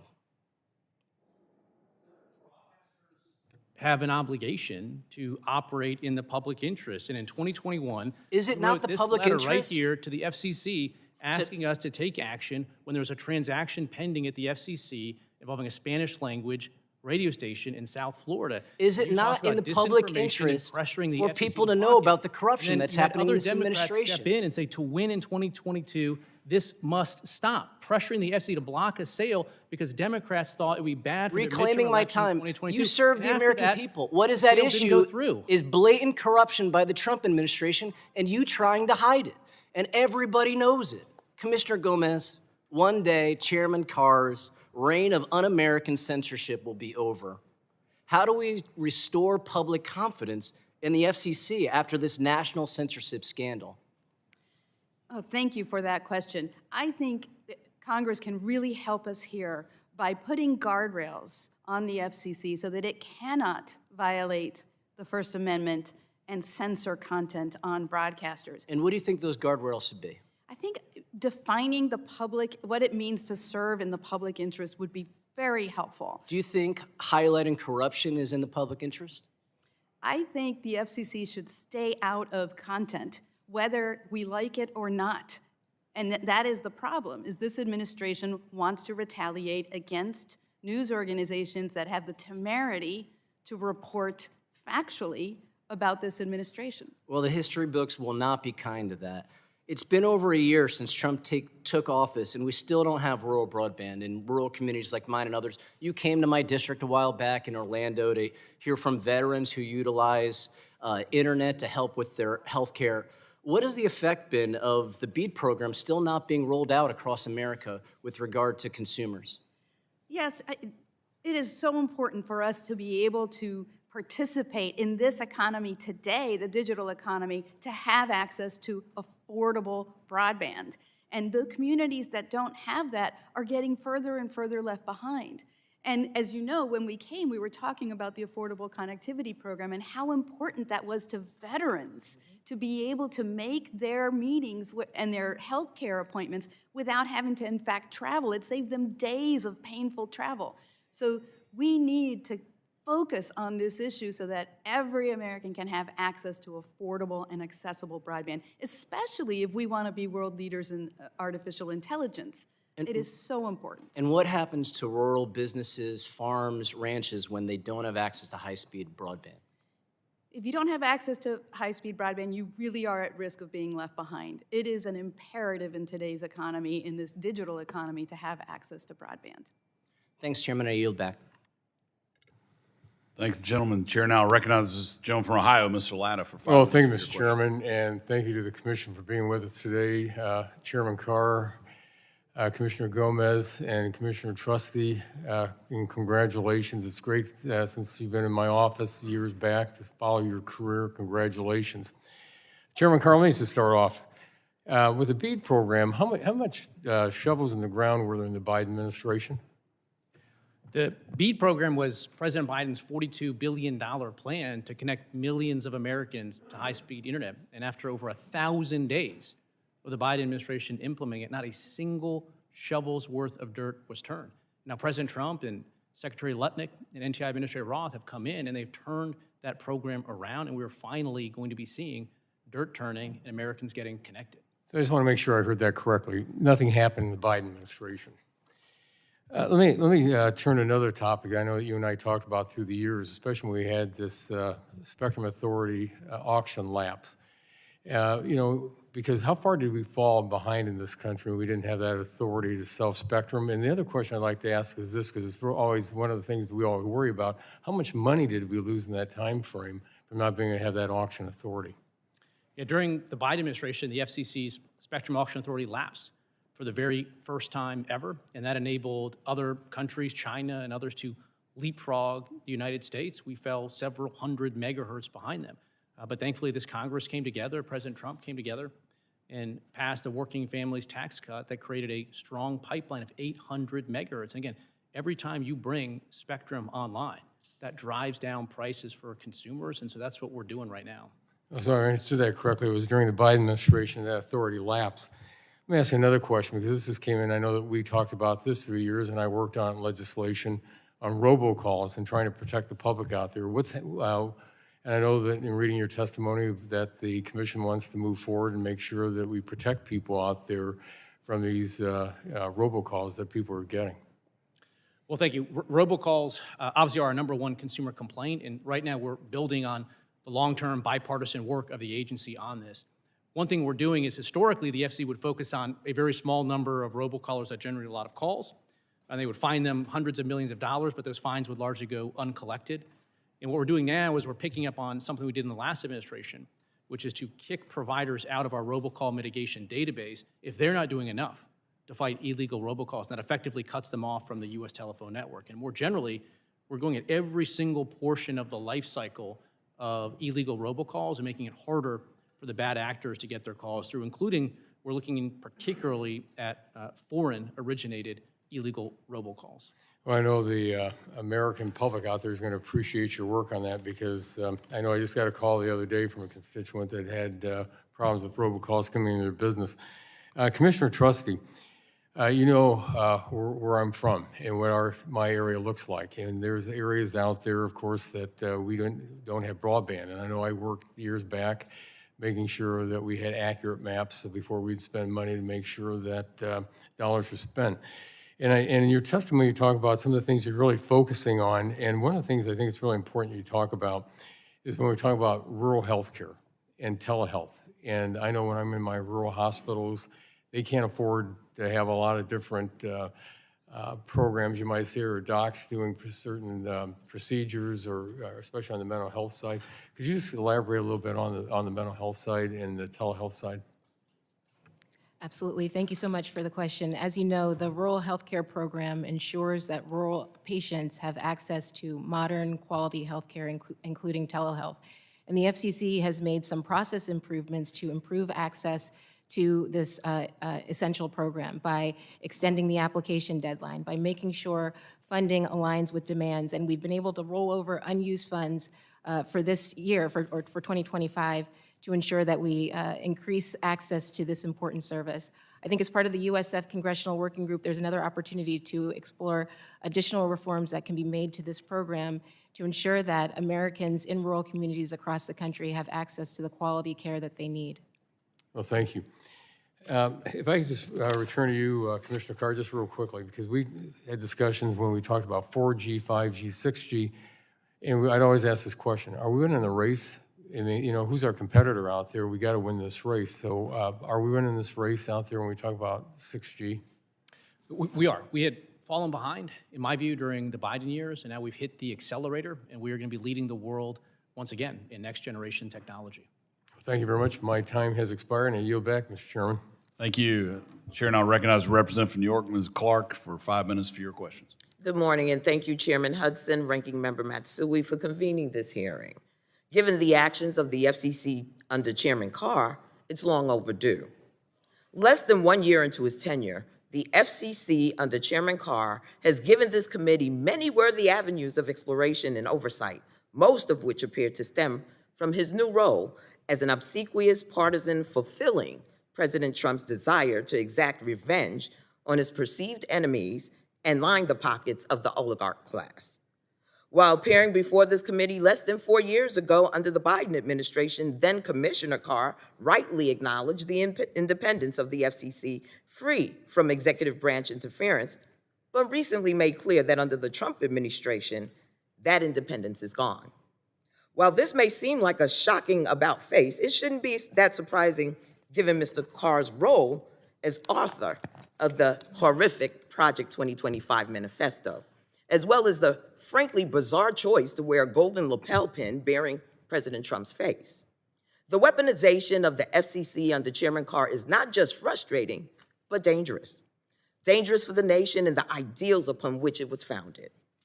Individuals' freedom of speech and a press corps free from political intimidation are vital to a democracy. It's what also allows informed citizens to speak their minds without fear of government reprisal and serves as an important check on those in power. Unfortunately, these ideals are lost under this iteration of the FCC, which appears bound to the whims of a president intent on punishing those who report accurately on his unsettling behavior. Because my time is limited, I can't possibly list every example of the weaponization of the FCC in the last year, but a few that come to mind include reinstating complaints against news organizations that were critical of Trump during the election, while failing to reinstate a petition filed against the president's media outlet of choice, Fox. Ordering baseless investigations into NPR and PBS, using mergers to extract political revenge, and more, such as withholding approval of the Paramount Skydance merger until Trump's personal lawsuit was settled with financial payment. Launching a ridiculous investigation into KCBS in San Jose for merely reporting on ICE activity in their own community. Threatening to unilaterally alter national media ownership limits, which would reduce diversity in media and further endanger local news. Overtly partisan reinterpretations of the FCC's public interest standard and news distortion policies to enact a regime of censorship. And most notably, the overt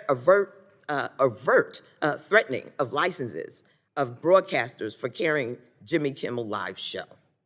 To the last point, Senator Cruz, who I rarely agree with, aptly described Chairman Carr's threats as akin to something out of a mafia movie. And let me just say, I don't see any Michael Corleones in this room today, only Alfredo.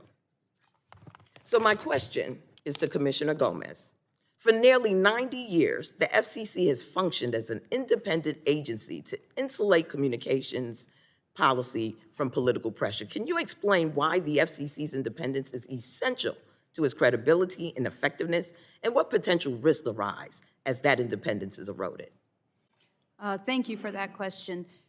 You know, when Congress created our predecessor, the Federal Radio Commission, it considered putting the commission under the Department of Commerce. And Herbert Hoover at the time said it was a terrible idea because it was dangerous to have the regulator of the most important communications medium at the time being overseen by a single person. And so that's why it created an independent agency. It's important to have an independent agency because we must be seen as an expert body that makes decisions based on that expertise and not based on the political whims of one administration. Commissioner Gomez, how do FCC media ownership caps support diversity of viewpoints and locally focused news? And what do communities risk losing if these limits are weakened? Our core principles when we talk about the public interest in local broadcasting are localism, diversity of viewpoints, and competition. The caps ensure that we have multiple voices in every market. That is why we have them. We want to ensure that we have that. If we lose those caps, what we are going to lose is that diversity of viewpoints, and we risk having one voice funneling all the information to our voters. With that, I yield back. Thanks, gentlelady. Chair now recognizes the gentleman from Florida, Mr. Bilirakis, for 5 minutes for your questions. Thank you very much. My questions are for Chairman Carr. In addition to serving on the Energy and Commerce Committee, I'm a member of the Select Committee on China. Under that role, I recently led a letter with Chairman Molinar to your office regarding specific concerns about Chinese fiber technology entering our country and the security concerns it brings to the United States. The FCC and Congress has already done a great job to protect our networks from these threats, but the concern remains.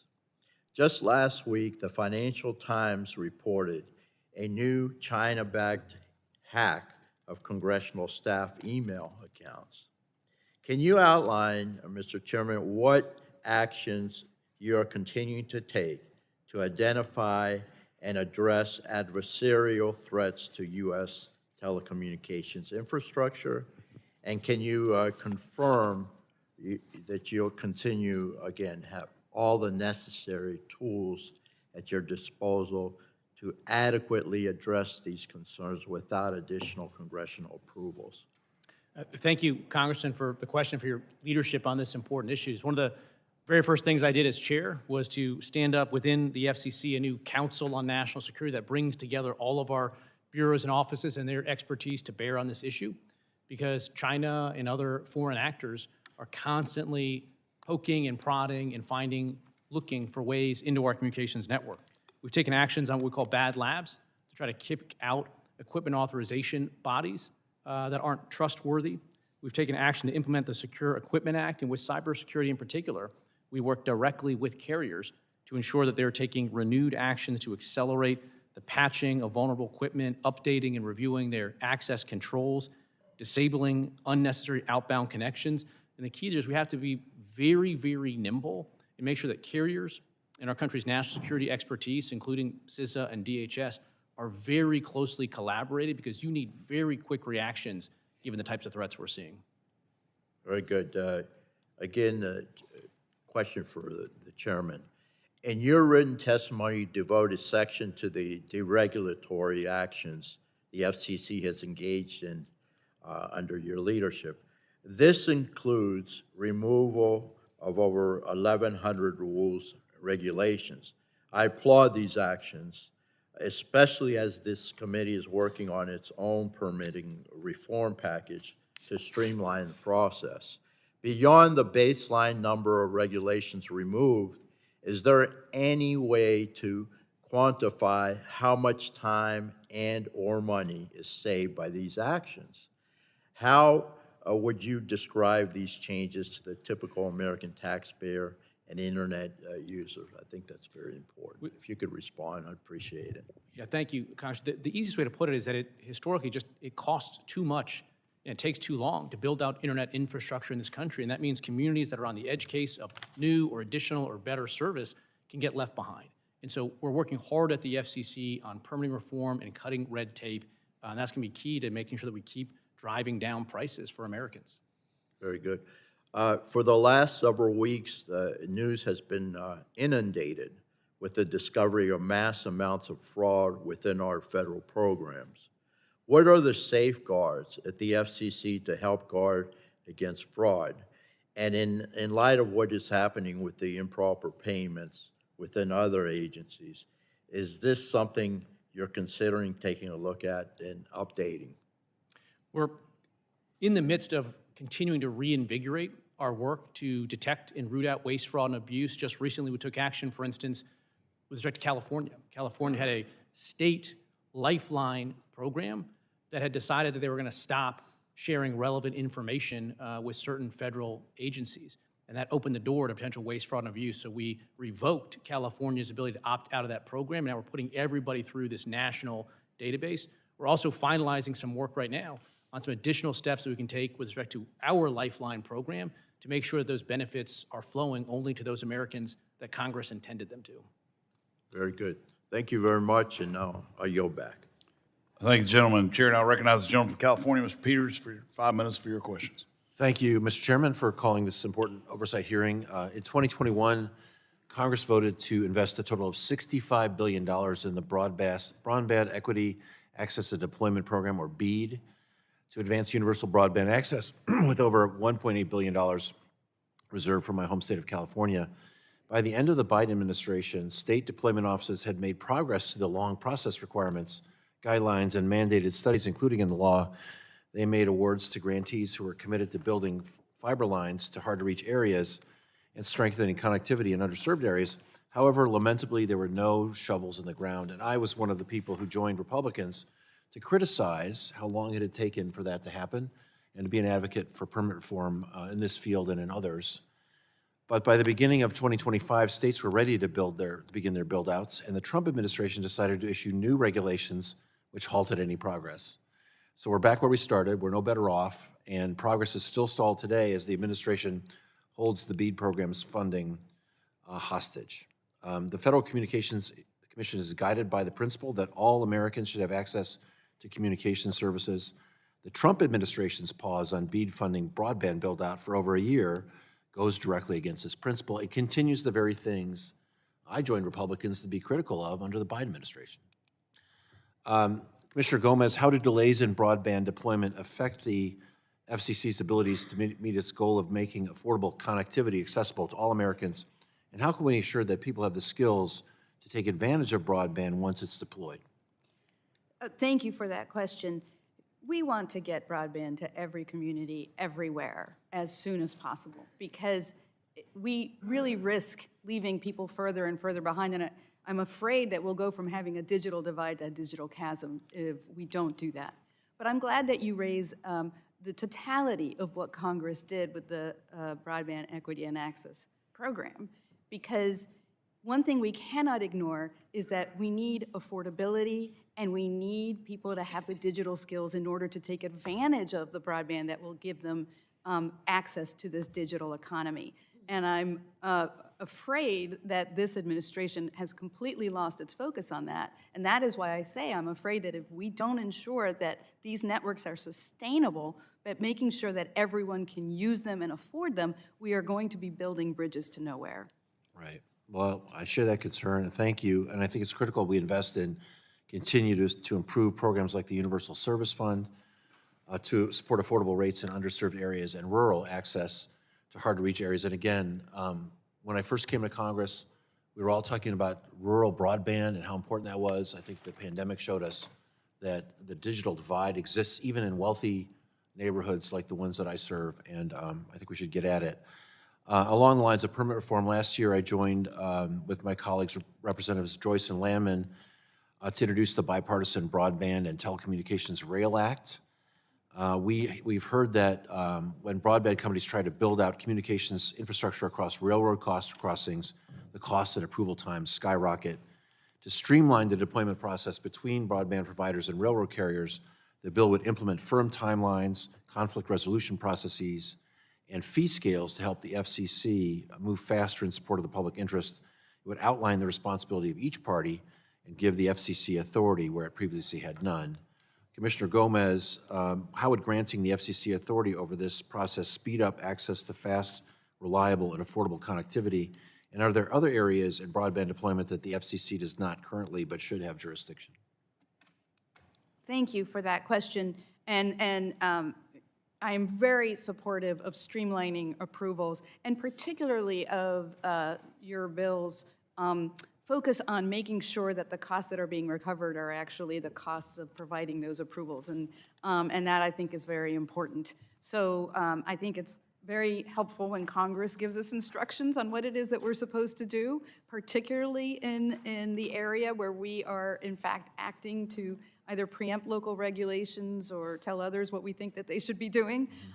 So I look forward to working with you in the future on this. Great. Maybe Commissioner Trusty, any other areas in broadband deployment where the FCC needs jurisdiction, we need to give you jurisdiction?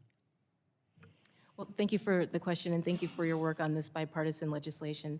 The Commission is working on a number of fronts to remove regulatory barriers that impede the deployment of broadband, whether it's pole attachments, environmental or historic reviews, and expanding access to rights-of-way. I think all of these things will help us accelerate access to connectivity. Well, keep us posted on that. I'm out of time, and I yield back. Thank you. Thank the gentleman. Chair now recognizes the representative from Georgia, Representative Carter, for 5 minutes for your questions. Thank you, Mr. Chairman, and thank all of you for being here. Chairman Carr, there's been a lot of ink here recently in the past few months or so regarding the streaming market and competition, and there's been a lot of confusion about regulatory jurisdiction in this space. So you care to give us a view on the current landscape?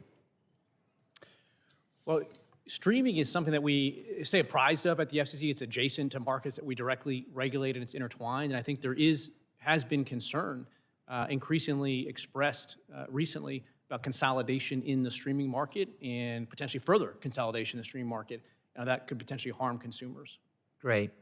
Thank you, Chairman Carr. And I'm going to jump straight into some of my next inquiry regarding broadband permitting reform. And As you know, I've introduced the American Broadband Deployment Act of 2025 to help cut red tape in the speed broadband build-out and to close the digital divide across America, which has been passed on to the full committee and awaits floor consideration.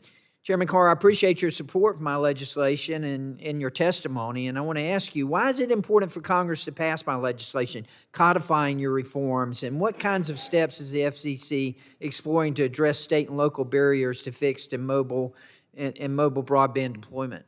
Well, thank you, Congressman, for your leadership on permitting reform. I had the chance to visit with you in Georgia and actually splice fiber at an active build, and as we saw there and in other places around the country, and we have to make sure that's a tough job, it's a difficult job, but we shouldn't have red tape standing in the way. And I continue to think one of the most important things that can happen is to pass that package of permitting reform bills to make sure that we keep turning dirt. I want to highlight another permitting national security issue regarding undersea cables. This is something that I've taken an interest in because it's critical broadband infrastructure that carries over 95% of international data traffic. I've got a bill that's called the Undersea Cables Protection Act, which will eliminate the need for redundant 5-year special use permits in national marine sanctuaries to streamline duplicate permitting that is significantly slowing down the deployment of cables. Chairman Carr, can you explain why slow-rolling subsea cable infrastructure is a threat to national security? Well, thank you, Congressman, for working on this. Most consumers probably don't realize it, but to your view, over 95% of all internet traffic ultimately travels over undersea cable. So we're working at the FCC right now to incentivize secure investment, new undersea cables, cybersecurity requirements for some of the technology that is in there. I think your legislation would go a long way to promoting greater secure build-out of that critical infrastructure. And a lot of this information is in the financial markets as well, isn't it? That's right. Commissioner Trusty, I want to ask you, the Commission recently issued a notice of proposed rulemaking on subsea cables that also addressed the importance of speeding the deployment of cables. Can you talk a little bit about how the FCC plans to expedite the permitting and licensing process generally, and why facilitating the deployment of cables is so important?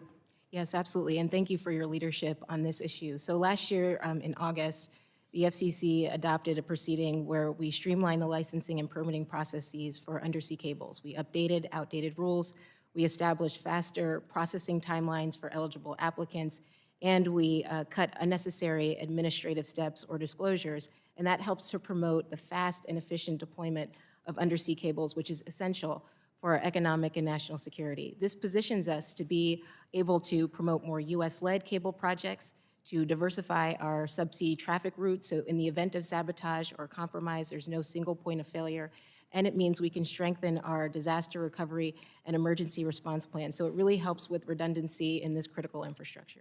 And it would be naive of us to think that this wouldn't be used as a weapon at some point. That's right. Yeah. Well, thank you, Chairman Carr and Commissioner Trusty. I'm going to do the chairman a favor and give him back about almost a minute. I yield back. I appreciate that. The chair now recognizes the gentleman from California, Mr. Ruiz, for 5 minutes to ask your questions. Thank you, Mr. Chairman. Look, I want to begin by addressing the troublesome direction Chairman Carr has taken the FCC. He is a tool of President Trump's Project 2025 agenda to suppress freedom of speech and those who criticize Trump, and to forcefully favor Trump's billionaire friends and supporters in order to control the content. 1, publicly criticizing Jimmy Kimmel Live over their content criticizing Trump, leading ABC and some affiliates to pull the show out of fear of a Department of Justice lawsuit and threats of pulling their license. 2, reopen complaints against ABC, CBS, and NBC affiliates for alleged quote-unquote news distortion, while ignoring similar complaints against other networks that support President Trump. 3, linked investigations to license reviews and looked into platforms like YouTube and Comcast, NBC Universal, sending a message that what companies say or do could be closely watched, overly scrutinized by the FCC.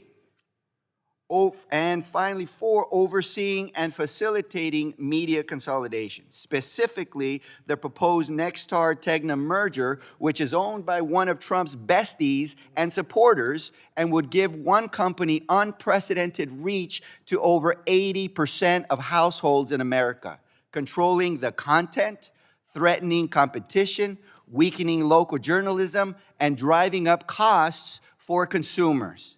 The Trump administration does not care about everyday Americans. They care about power, about control, and their billionaire friends. They care about making the rich richer and pushing their own agendas to suppress criticism of Trump and limit what Americans see on TV, to control the message and push his propaganda. That is not America, and that shouldn't be happening in America. Americans deserve an FCC that protects free expression and ensures all communities have access to diverse content. Commissioner Gomez, what concerns do you have on the Nexstar-Tegna merger and Chairman Carr raising the national audience cap from 39 to 54.5% illegally on a special deal to benefit Trump's friends? Thank you for that question, Congressman. What we fundamentally want is we want local communities to get information about their local communities. And what happens when we have too much consolidation by these national corporations that own these local broadcasters is we lose the diversity of voices and we lose that local news content that we have. Couple that with the defunding of public media, and we are also losing even more voices in our local communities. Now, the 39% ownership cap is in the statute. I don't think we can waive it.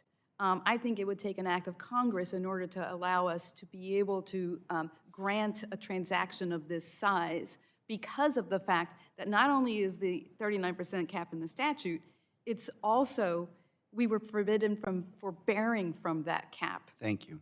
Thank you. The Trump administration has failed to ease the financial burden on everyday Americans. Their actions have raised costs. Specifically, they have posed several federal initiatives, including the Broadband Equity Access and Deployment Program, state broadband price regulation, and the Universal Service Fund, all of which would raise costs.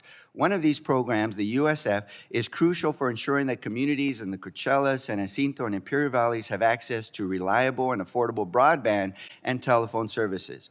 Through programs like Lifeline, USF provides direct discounts to low-income households, helping students, agricultural workers, and families stay connected while also supporting broadband deployment in rural and underserved areas where service would otherwise be too costly. USF alone helps expand essential services and promotes more affordable and competitive broadband options for residents. Commissioner Trusty, in your confirmation, you highlighted your commitment to, quote, considering adjustments to USF programs to better target resources to underserved communities. Do you still maintain that commitment? Yes, I do. Thank you.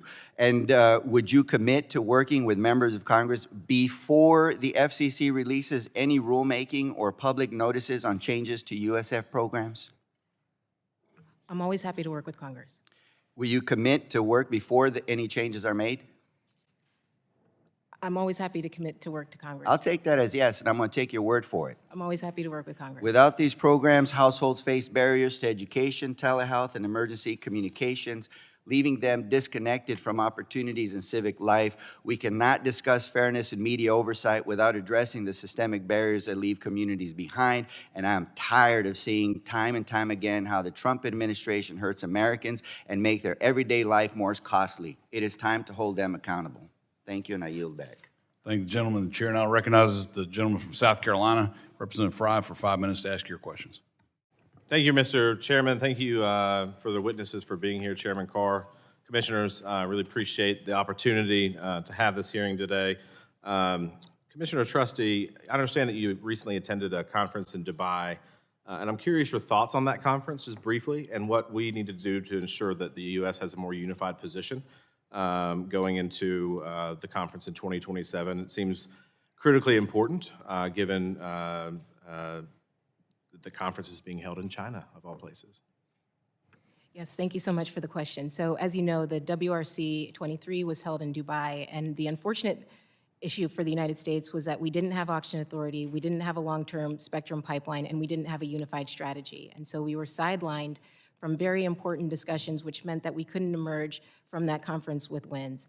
Now, thanks to leadership from members of this subcommittee, we have auction authority, we have a long-term spectrum pipeline, and I think that gives us a foundation to develop a unified strategy where we can focus on key U.S. interests working with our international allies in advance of WRC 27 to emerge from this conference with wins.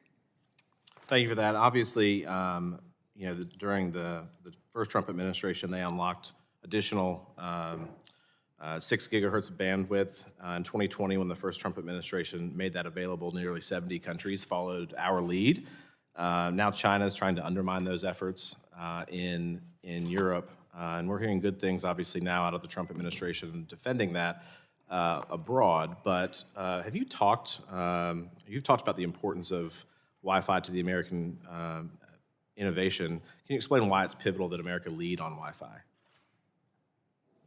Absolutely. So as I mentioned a little bit earlier, I've been a proponent of an all-of-the-above approach to spectrum policy, where we are accommodating a variety of users, use cases, and technologies. When you look at things like CBRS, the United States has long been a leader in innovative uses of spectrum, and CBRS is a model for that. It accommodates the military, transportation, logistics, tracking, schools, hospitals, and much more. And so my job at the FCC is to ensure spectrum is being put to its highest and best use, but given all of the use cases, I think it emphasizes the meaningful benefit of CBRS and unlicensed spectrum. Thank you so much for that. Commissioner Gomez, I appreciated your comments earlier about, I think that maybe the mission, in your opinion, of the FCC has shifted, that you're not supposed to police speech, that you're drifting from the mission. Those were some of the comments that I think you made. But I'm curious, in 2023, Senate Majority Leader and House Minority Leader Hakeem Jeffrey sent a letter to Fox News regarding their coverage of the 2020 election, pressuring private news outlets owners to order specific shows and hosts to change their political coverage and issue compelled on-air statements solely because they disagreed with that coverage. Although you were not on the commission at the time, based on your opening statements, do you condemn those attempts by Democrats to censor free speech and journalism? The First Amendment prohibits government interference in free speech. And so, in my view, the FCC should not be engaged in any activities that lead to either policing bias or pressuring newsrooms into how to report the news. So we should not be regulating content. So it would be all. fair to say that you would disagree with Chuck Schumer and Hakeem Jeffrey's letter to Fox News? I think that to the extent any actions to pressure news by the government has led to the abuses that you are seeing under this administration, we should reconsider it. Thank you for that. I'm glad to hear that you disagree with that. Would you also, in 2023, progressive activists petitioned the FCC to deny the renewal of a WTXF TV's broadcast license, Fox 29 out of Philadelphia, arguing that Fox News 2020 election coverage rendered the licensee unfit for the public interest and character standards.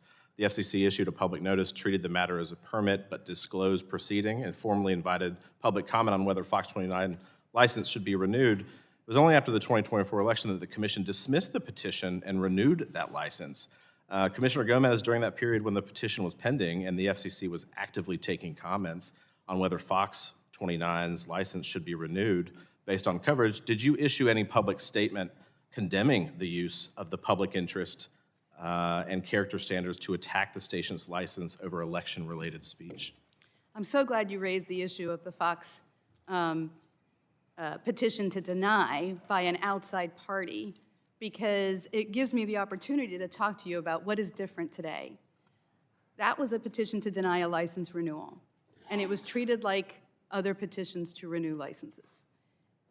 In this case, what we are seeing is the FCC using complaints by a partisan group in order to police content and in order to harass and in order to affect how these stations are actually giving us the news. And that is light years different. What you didn't see under the last administration was the last administration investigating news outlets for the content of their broadcasts. You didn't see them using the public comment cycle in order to ask them, did a station violate any FCC rules? That is not what we do. No, they just did that directly. Gentleman's time has They just did that expired. directly from the Gentleman's White time has House. expired. To say that they did not engage in The censorship. gentleman's time has expired. I gave a lot of extra time for the witness to answer, but we will now recognize the representative from Michigan, Representative Dingell, for 5 minutes for her questions. Thank you, Mr. Chair, and thank you to the commissioners for being here today.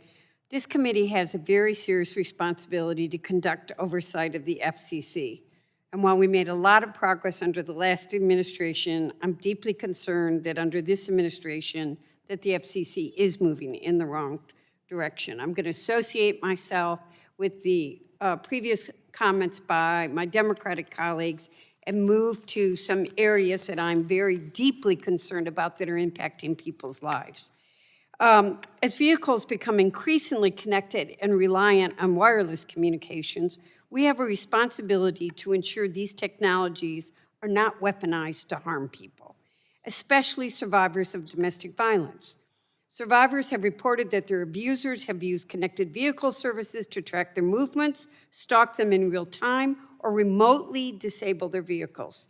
Yet, today, there is no clear, consistent, or confidential process for survivors to cut off an abuser's access to their vehicle services. 2024, I sent a letter to the FCC urging it to take proactive steps to address the threat of domestic abusers exploiting connectivity tools and vehicles to harass and intimidate their partners. While I worked with the FCC on this issue, the lack of a clear survivor-centered process is why I introduced the Bipartisan Safe Vehicle Access for Survivors Act with Congressman Dan Crenshaw. The bill is designed to create a secure pathway for survivors to disable connected vehicle access tied to wireless-enabled vehicle technologies, while providing clarity for automakers and service providers. Commissioner Gomez, from the FCC's perspective, how serious is the risk that these wireless-enabled vehicle technologies can be misused to facilitate stalking, coercive control, or other forms of abuse? Thank you so much for that question, and thank you for your leadership on this issue. It is so important to be able to protect survivors of domestic abuse. As you know, we took action in the previous administration to require companies to sever the cell phone accounts of victims of domestic abuse, and also to not allow information in the abuser's bill to be given about the victims. And that is so important for their safety. So what you are doing is you are promoting now that we do this with vehicles. We sought comment on that issue, but I would welcome working with you and some guidance from Okay, I'm going to ask you a brief question because I want to get to another issue. But given the FCC's jurisdiction over wireless services, does the FCC currently have the authority to address these harms? Are there limits to your authority without congressional action? Thank you for that question. I do believe we have authority to address them. It's always helpful when it's outlined in the statute directly. I would encourage the FCC to please act, and we'll come back with congressional and try to get that done too. Chairman Carr, I want to talk about serious broadband build-out failures affecting people not only in my district but across the country. Bridgewater Township is in my district, but like so many places across the country, they were promised broadband service through the FCC's Rural Digital Opportunity Fund, also known as RDOF. We are now in they were promised, by the way, my community was promised service by the end of 2024, and we're now in 2026, and this particular community only has 32% that have been given that access. Let me be clear. This isn't just a failure by one company, which I've written, but it's a failure of FCC oversight. The FCC is responsible for ensuring that taxpayers' dollars is dedicated to broadband build-out, and the money that's there is used as it intended, and that the communities actually receive the broadband service they were promised. Instead, communities across the country are being left behind without reliable internet for school, work, or health care. Chairman Carr, what concrete enforcement actions is the FCC taking to hold those vendors that are being given contracts for its RDOF obligations? How are you making sure that communities like mine are not punished for losing access to other federal broadband build-out programs because of companies' false promises and FCC enforcement inaction.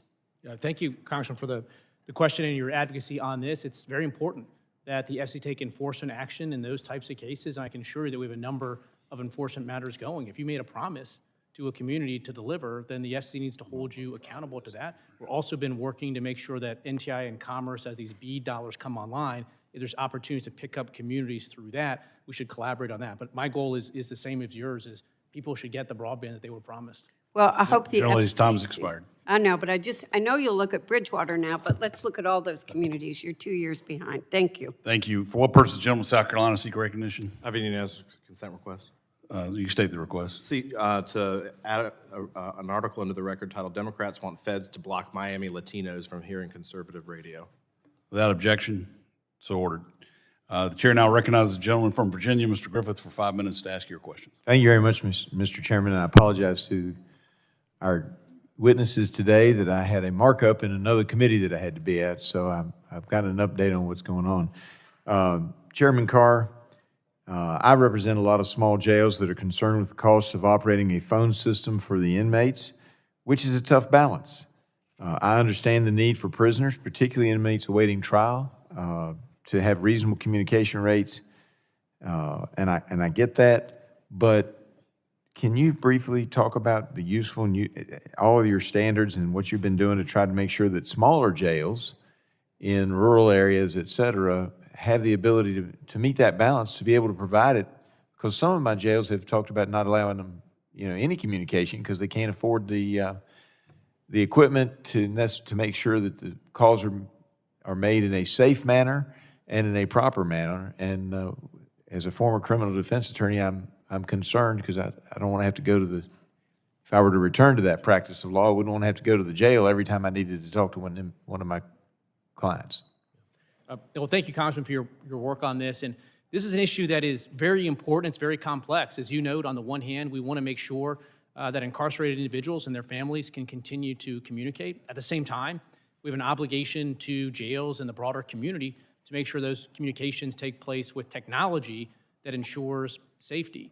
The FCC over the years has tried to strike the right balance, and it's been difficult. There's been at least 6 different FCC actions, I think 4 different court cases or challenges. Congress came together in the Martha Wright Reed Act and gave us additional authority. And the FCC recently revised some of the rates. The rates are higher than the rates that were initially set the first go-round by the Biden administration. They're lower than the rates initially set by the Biden administration. They're higher than the rates the Biden administration set at the end. But to your point, what we were seeing with those last round of Biden rates is that they were too low in some circumstances, that inmates were getting denied calling services because the jail couldn't afford it, or they couldn't afford the technology to make sure the communications are safe. So it's a complex issue with really well-intentioned people on all sides of this, and we have a proceeding right now to see if we can't, once and for all, strike a right balance here.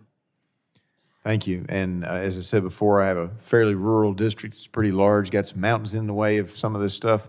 And so we've had some success, and some of my folks really like Starlink. But we need competition in order to, competition is always good for bringing down prices. What is the FCC doing to try to promote additional providers in that space? And what are your goals on reforming the satellite licensing and so-called Earthlink connections? Yeah, thank you, Congressman. One thing that we're doing is taking a technology-neutral approach. There's many portions of this country where a high-speed fiber connection makes sense, but we have to be open-minded where cost per location exceeds a certain point, in which case you need to then look at other technologies like fixed wireless, like LEO systems, and that's what we're doing. We're making sure people can compete on a level playing field. And I appreciate that, because there are some areas of my district where there's 1 house, 2 houses, maybe 3 houses up a holler, and it would cost us a minimum of $100,000, maybe as much as $200,000 just to get fiber to those couple of houses, and there's no way you'd ever recoup the costs. So I appreciate that. I appreciate also that the Commission has opened a docket to tighten foreign ownership standards for FCC licenses. Could you explain the difficulty in sorting out increasingly complex ownership structures sometimes used by licensees? Yeah, we have rules and regulations on the books to try to make sure that we can process that. We obviously want investment in this country, but we need to make sure that there are security checks in place and we've been taking a number of actions, again, to try to strike that right balance. I appreciate that. I will tell you, my team thought we ought to have a little bit of fun, so I was requested to ask, and I have some questions we have to put for the record, but you don't have enough time to answer them with what I have left. But I was requested to ask, which one was your favorite in eliminating FCC regulations? Did you prefer or have more fun eliminating regulations on phone booths or telegraph lines? It's funny, I was gonna, before you said it, I was gonna say telegraph. Yeah, we had so much dead wood in our regulations that there were still rules that tied back to telegraph service, and I think that was a good one to get rid of. Yeah, I agree. And that's why sometimes you have to take a look at everything and eliminate those things that are no longer appropriate. I yield back, Mr. Chairman. Thank you. Excuse me, Madam Chairman. The chair now recognizes Ms. Berrigan for her 5 minutes of questions.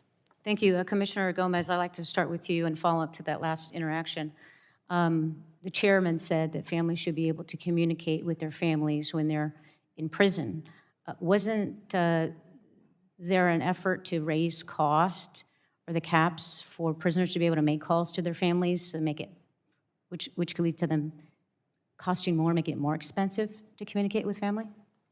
Yes, Congress in the Martha Wright Reed Act directed the FCC to lower the cost of the IPCS, which is the prison services payphone and video calls, to make sure that they were just and reasonable and that they fairly compensated these providers.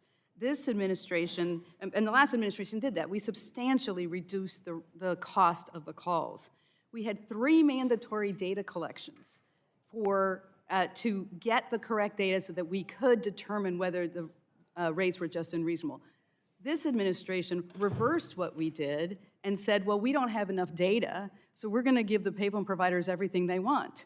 And the problem with that is what the payphone providers are doing is they are providing to these prisons and jails services that are not related to the cost of making those calls. We're forcing families of incarcerated people to pay to provide search warrant processing, to transcribe, convert into digital format, to support litigation and investigations, to aid in investigations, and to provide for skilled investigators. That has nothing to do with the making of these calls, but this administration decided that they would provide that because we don't have enough data after 3 mandatory data collections. So we are forcing families to pay for these big costs because the providers are monopoly providers that provide these services for free to these prisons and to these jails on the backs of these families. So these families are paying more to communicate with their Yes, they are. The costs have gone up. their family members. Thank you. Commissioner Carr, you have said that you think the agency should focus on information that consumers want and need. Is that accurate? Yes. And you have also said they should have information so they can make an informed decision. Is that accurate? Yes, that's right. Okay, I want to show you one of these. You know what this you know what this is, I'm sure, right? A nutrition label, the broadband label.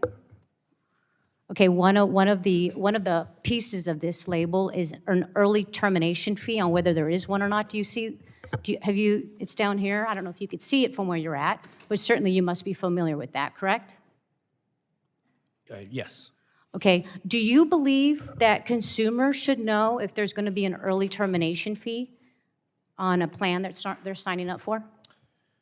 What we're focused on is making sure that consumers have clear, concise. Do you think that a consumer should know that there's going to be a cancellation fee? It's very simple. This is an issue that we're looking at right now. What we want to reach is a point at which consumers have all of the information. You don't have an opinion on whether a consumer should know if there's going to be an early termination fee? That's shocking, Commissioner Carr. Let me tell you why. This company, too, has an early termination fee up to $750, depending on the device and the contract. So to have the chair of the committee of this agency not have an opinion on whether consumers should have informed information on a cancellation. You just confirmed to me, there is no question pending, sir. There's no question pending. You just told me the consumer should have the information to make an informed decision. I can tell you in my congressional district, where people are working class and they're low income, they're gonna wanna know if there's an early termination fee. And they're certainly going to want to know if there's a $750 early termination fee. So Commissioner Gomez, I'm going to turn to you. Do you think consumers should be able to know if there is an early termination fee on their plan? Yes, I do. And isn't there a proposal now to eliminate that requirement that would read to consumers whether there's an early termination fee? Yes. What it would do is obfuscate the fees by pulling them all up into one category. Now, I believe that carriers should compete on price and quality, not on being able to hide information from their consumers. Okay, and I now want to turn to these same labels. There's companies that go out and they market to consumers in Spanish language, and then these customers come in and sign up for service. Should those consumers be able to get this information in their language that they were marketed in?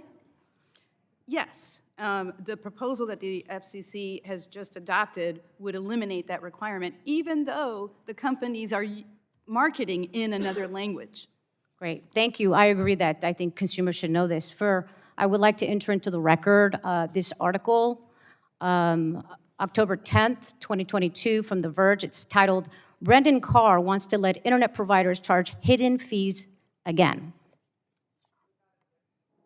Thank you. I yield back. So ordered. All right, the chair recognizes Representative Kamek for her 5 minutes of questions. Thank you, Madam Chairwoman, and thank you to our witnesses. Commissioner Carr, great to see you again. You could hardly get a word in edgewise a minute ago, so would you like to take 30, 45 seconds or so to respond to the representative's accusations, we'll say? Well, as a general matter, I'll say this. There's a lot of discussion here about prices and affordability, but thanks to President Trump, that's changing. Since January 2025 alone, prices for wireless plans are down over 4%. They're down over 7% from Biden-era highs. Prices for smartphones are down 9%, and speeds are up. So prices are down, speeds are up, and competition is intensifying. With respect to broadband labels, if you look at the chart that was held up, it's very confusing. And that's the point that we're looking at, is how do we get the information that consumers want, whether it's ETF or other information, so that they can find it and see it accurately and quickly. Let's separate the wheat from the chaff, and that's what that proceeding is about. Absolutely, and we've seen an immense amount of deregulation, which is good for consumers because it helps foster that competition. I know you have spoken to me about the REINS Act and the work that is being done there. Talking about REINS Act being the largest regulatory reform effort in American history, what would the passage and adoption of that bill, which would require Congress to have an up or down vote on any major rule or regulation that has an industry impact of $100 million, what kind of impact would that have at your agency? I think it's important, again, as we just talked about, we did a sweep through all rules and regulations on the FCC's books. We've eliminated over 1,000 rules or regulations or teed them up for removal. We have over 2,000 inactive proceedings. Again, you think about one agency, the FCC, it's actually a relatively small agency, and you spread that out across the federal government. So some mechanism to make sure that needless regulations aren't getting on the books and staying on the books would really help unlock further economic growth for the country. And I just want to repeat that again for folks watching back home. You guys took over 1,000 regulations off the books, and prices are coming down.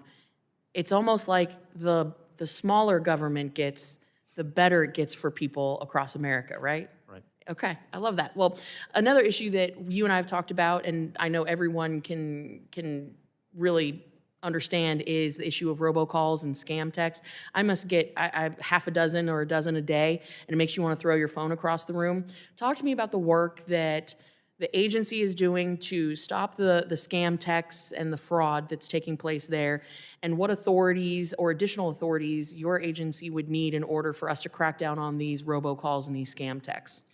This is an issue that across the Trump administration and really every administration we've had, there's been a lot of work to crack down on illegal robocalls. Right now, we're coordinating across the federal level, whether it's the FCC, FTC, we're working with state attorney generals as well. And again, we are tackling this issue at every single portion of the life cycle of the call. We're looking at things like know your customer. So if you're going to onboard a business to allow them to place calls to U.S. subscribers, we're pushing to make sure those telephone companies know much more about those businesses, both so that they're legit, and if there's an issue, we can then track it back. So I think Congress could potentially legislate more on the KYC, know your customer rules to strengthen those even further. but there's some room for the FCC to push, and we're going to do that. Well, and I know so many of these robocalls and some of these scam texts originate from overseas. We've really graduated from the Nigerian prince who just needs $5,000 and then he'll, make you a millionaire. We've really graduated the scams, right? Talk to me about your coordination efforts with your counterparts overseas and what we need to do here in Congress to strengthen that. Well, one idea that we are pursuing at the FCC is the idea that if you get a call on your phone from abroad, it shouldn't necessarily, in my view, display a US-based area code, because that could mislead someone to think that this is a call originating in the US. So if you're a company and you want to have a call center overseas, at least be truthful and honest with your customers. So we're looking at that. We're looking at potentially doing standards for call centers to make sure that foreign call centers are compliant with our customer service regulations. And so there's a lot of efforts we're taking on that front. I love it. So again, for folks watching back home, the Trump administration under your leadership is tackling robocalls and scam texts. That's something every American can get behind. I love that. So I want to, in my last 30 seconds, talk about the letter that Chairman Hudson sent talking about broadcast ownership caps. Now, there's some debate about whether or not the FCC has the authority to do this on their own or not, and I'd like to get your thoughts in the final 20 seconds that I have on the clock. Well, on the authority, this question has been brought up to the D.C. Circuit already, and the D.C. Circuit said that 39% is the starting point for the FCC's analysis. So I don't think the legal authority issues are that compelling, but we're still looking at it to see if the FCC wants to change its position on that. And again, I think we're still open-minded, but again, we're cognizant of this idea that you've got licensed local broadcasters, and I know I'm out of time, but I think as a Congress, it's important that we figure out, do we want investment in local news? Because right now, you've got Comcast and Disney that are programming almost 100% of the content that Americans are seeing. And how do we incentivize the local TV stations to continue to generate their own local news and information? Absolutely. We're not in the business of supporting monopolies, so I appreciate that. And with that, my time has expired. Thank you to all our witnesses for being with us. I yield. Thank you. The gentlelady yields. The chair recognizes Representative Landsman for his 5 minutes of questions. Thank you, Madam Chair, and thank you to the ranking member, FCC leadership for being here. I want to focus on three big things. The first has to do with corporate consolidation and costs. The second has to do with corruption and what tends to be, or oftentimes you find behind the consolidation of these companies. And the third is the overall issue of independence and the impact it has on the American people. When you all continue, or Mr. Carr, continue to approve the acquisitions of these big companies, which is the direction that I'm seeing the FCC take at the moment, we will see higher costs, right? I mean, when somebody controls the market, they increase costs on consumers, so cable costs go up, streaming fees, subscription fees, and the corruption piece is what obviously worries so many of us as we're seeing this play out. I'm going to just focus on David and Larry Ellison. David is the CEO now of Skydance Paramount, or Paramount Skydance, whatever it is. But Skydance was going after Paramount and CBS. In the midst of all of this, $16 million goes to Trump to settle this legal issue. $20 million goes to Trump for free ads. He gets all these editorial concessions. Larry, David's father, runs Oracle. Oracle is the OG of all of this. So in Trump's first term, Larry and David give a ton of money to Trump. And Larry gets a no-bid contract at the VA with Oracle. It's been an absolute disaster. And we have been trying to figure out how to fix it, spending tens of billions of dollars to try to deal with Oracle having been the wrong vendor. So the question I have, as you're the sort of traffic cop trying to figure this out and make sure that there isn't corruption, as you're looking at the deal now with David trying to go after Warner Brothers, how much, and this is just David and Larry Ellison, how much have David and Larry Ellison given to the Trump coin, Mr. Carr? I don't know the answer to that. Okay. How much money have they given to Trump businesses, Just Larry and David Ellison.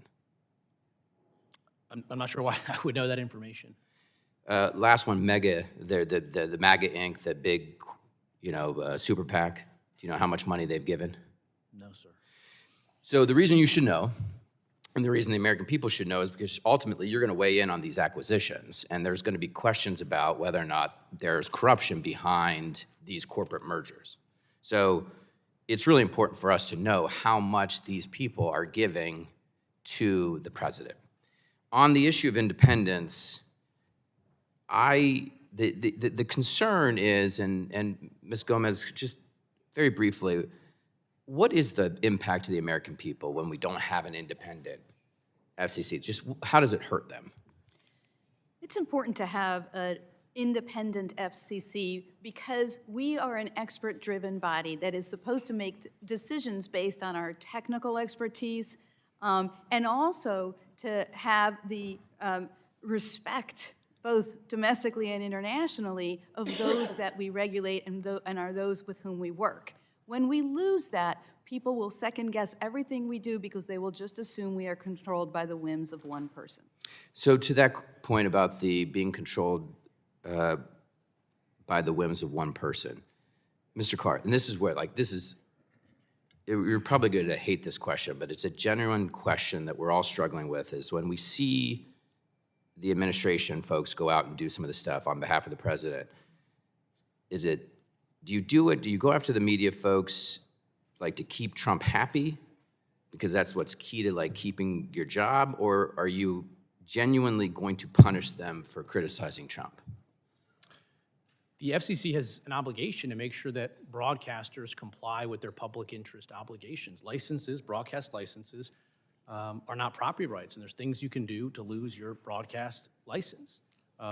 Broadcasters are fundamentally different than any other forms of distribution, whether it's cable or podcast. Yeah, or soap I'm going to operas. reclaim my time. I think it's probably a little bit of both, but either way, it is scaring Americans, and it's hugely problematic in terms of the future work of the FCC. With that, I yield back. Thank you. Chair now recognizes the gentleman from Texas, Mr. Pfluger, for 5 minutes to ask your questions. Thank you, Mr. Chairman. Appreciate the work that y'all are doing. It's a very important, obviously, time in our country. Chairman Carr, thank you for your leadership. In 2021, you proposed a multi-year spectrum calendar that auctions specific megahertz across several bands. I asked your predecessor about issuing a spectrum calendar, which she declined, stating that the commission cannot produce one because spectrum auction authority had lapsed. Thankfully, as has been discussed already today, we were able, in the Working Families Tax Cut Act, to allow the FCC to auction off 800 megahertz of spectrum for commercial broadband use by 2034. So very excited about that. And I would ask you that now that the commission is in full swing and the auction authority has been restored, give us an idea of what that long-term spectrum calendar looks like and other items that you're pursuing along those lines. Thank you, Congressman, for the question. As you noted, we now have a concrete 800 megahertz spectrum pipeline, and the FCC's work is well underway. We're going to hold the first auction in a number of years. In the first half of this year, AWS-3 spectrum. The next up, we're finalizing rules for the upper C-band, which will clear at least 100 megahertz. We've sought comment on clearing up to 180 megahertz. There's also active work underway on the 7 gigahertz band, on the 2.7 gigahertz band, and even on license. Again, this month alone, we're voting to supercharge Wi-Fi by allowing higher power devices. And in addition to all of that, we are clearing the barriers in the secondary market, so spectrum that wasn't fully loaded, that could have been sitting fallow, is moving into the hands of carriers that are loading it and lighting it up and increasing speed. So again, we're seeing increase of speeds, decrease of prices, and enhanced competition. That's great to hear, Commissioner Trusty. What does that mean for national security needs? Have we not passed that and not been able to get those 800 megahertz out? I mean, what does this do for our competition with China and national security issues? Sure. Well, it means that we're left behind. Now that we have auction authority and a long-term spectrum pipeline, we can meet the growing demands of wireless services, public safety, national security, and emerging technologies, and we can fully participate in the WRC 27, which is absolutely critical to promoting American values, our economic competitiveness, and national security by having a foundation to develop a unified strategy and so on. So I really appreciate the leadership of the subcommittee. You read my mind on the next question, which was WRC 27 and the steps that we're taking to support the U.S. position and be prepared for that and show some leadership. I'll give both of you guys a chance to answer on that. Sure. So I think this is really important, and I think the focus should be on aligning public and private sector interests. We also should be engaged in pre-WRC coordination with our international allies so that we can harmonize our preferred standards and technologies. And I think we need to work with Congress to ensure that we have the resources to support our technical and diplomatic representation needs. As you know, the WRC 27 is in Shanghai, China, which creates some unique security challenges for us. The State Department is taking the lead, working with the ITU and with Commission staff and NTIA to resolve those challenges. But again, we need to be fully engaged in this conference so that we can win when it comes to our economic and national security. That's fantastic. Chairman Carr, let me pivot just a little bit. I want to kind of talk about the public interest and the responsibility that you all have as commissioners to protect the public interest, and just give you some time to explain what that means to our country for the licenses that you hand out, especially broadcast licenses. Thank you, Congressman. So broadcasters are unique among all other distributors of information or even data. They have a license given them by the federal government. That necessarily means the government has excluded other voices that might have wanted to use those airwaves. And so they have an obligation to stand not just in their own shoes, but in the shoes of their entire community of license. And that means they have to operate differently than a cable channel or a podcast or social media. And what's been interesting to me is that on the Democrat side, there's a lot of simply projection and distortion. If you go back to the Biden years, there was actual weaponization of the FCC and communications policy. As we noted, there was members of this committee that wrote letters to cable companies to pressure them to drop conservative channels simply because they were viewed, in their words, as right-wing media outlets. You had Democrats in Congress write letter to the FCC asking it to investigate the news activities of Sinclair broadcaster because they disagreed with the views of Sinclair. They viewed that they were right-wing, and there's been discussions about nothing negative happened. After that letter, there were 227 routine Sinclair licenses that came up for renewal or were pending during the Biden years, and all but one of those, so 226, were not renewed by the FCC. That was unprecedented. It had never happened before. So Democrats put pressure, and it engendered results. What we're doing is applying the public interest standard in an even-handed way, and for people that benefited from the weaponization during the Biden years, that may feel like discrimination, but it doesn't make it so. Gentleman's time has expired. Yield back. Chair now recognizes the gentlelady from Florida, Ms. Castor, for 5 minutes to ask your questions. Thank you, Mr. Chairman, and welcome to our FCC commissioners. The FCC plays a very important role to ensure communication services and Wi-Fi is affordable for American families and available. Commissioner Gomez, the takeaway from your testimony, if I can summarize it, is now the commission is spending less time on consumer needs and has diverted its attention to powerful special interests. It does appear, and I share your concern, that the FCC has taken a tact that will make life more expensive for American families at a time when they are being crushed by the rising cost of living. And one example of this is what the FCC has done to make it harder and more expensive for students to access the Wi-Fi they need under E-rate that provides affordable Wi-Fi to students in K through 12, schools and to libraries and to families. This is so important to bridge the digital divide. I mean, all of us here, maybe you'd scoff at the availability of Wi-Fi because it's ubiquitous for folks who can afford it, but there are so many students and families that can't afford Wi-Fi right now. You oppose the ripping away of those E-rate dollars for certain students. Why? That is correct. We need to make sure that broadband is accessible to everyone, and part of that is ensuring that it is affordable. And there are a lot of families for whom it is not affordable to have broadband access. So we had the Affordable Connectivity Program, which was the most successful nationwide program to ensure affordability, but sadly we ran out of funds for that. So the next action that the FCC takes under this administration is to rip away the hotspots and the Wi-Fi on school buses for students, and the hotspots are also handed out by libraries. And these are often the only means that people have to access the most important communications medium of the 21st century, and that is broadband. They need that in order to be digitally literate so they can participate in the artificial intelligence economy as well. And they need it in order to apply for jobs, in order for students to do their homework, in order for seniors to get their healthcare appointments. Everything is online. We need access for everyone.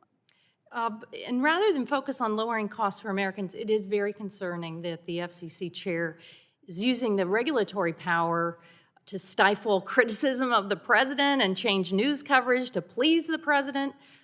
Beyond heavy-handed, it's dangerous and wrong.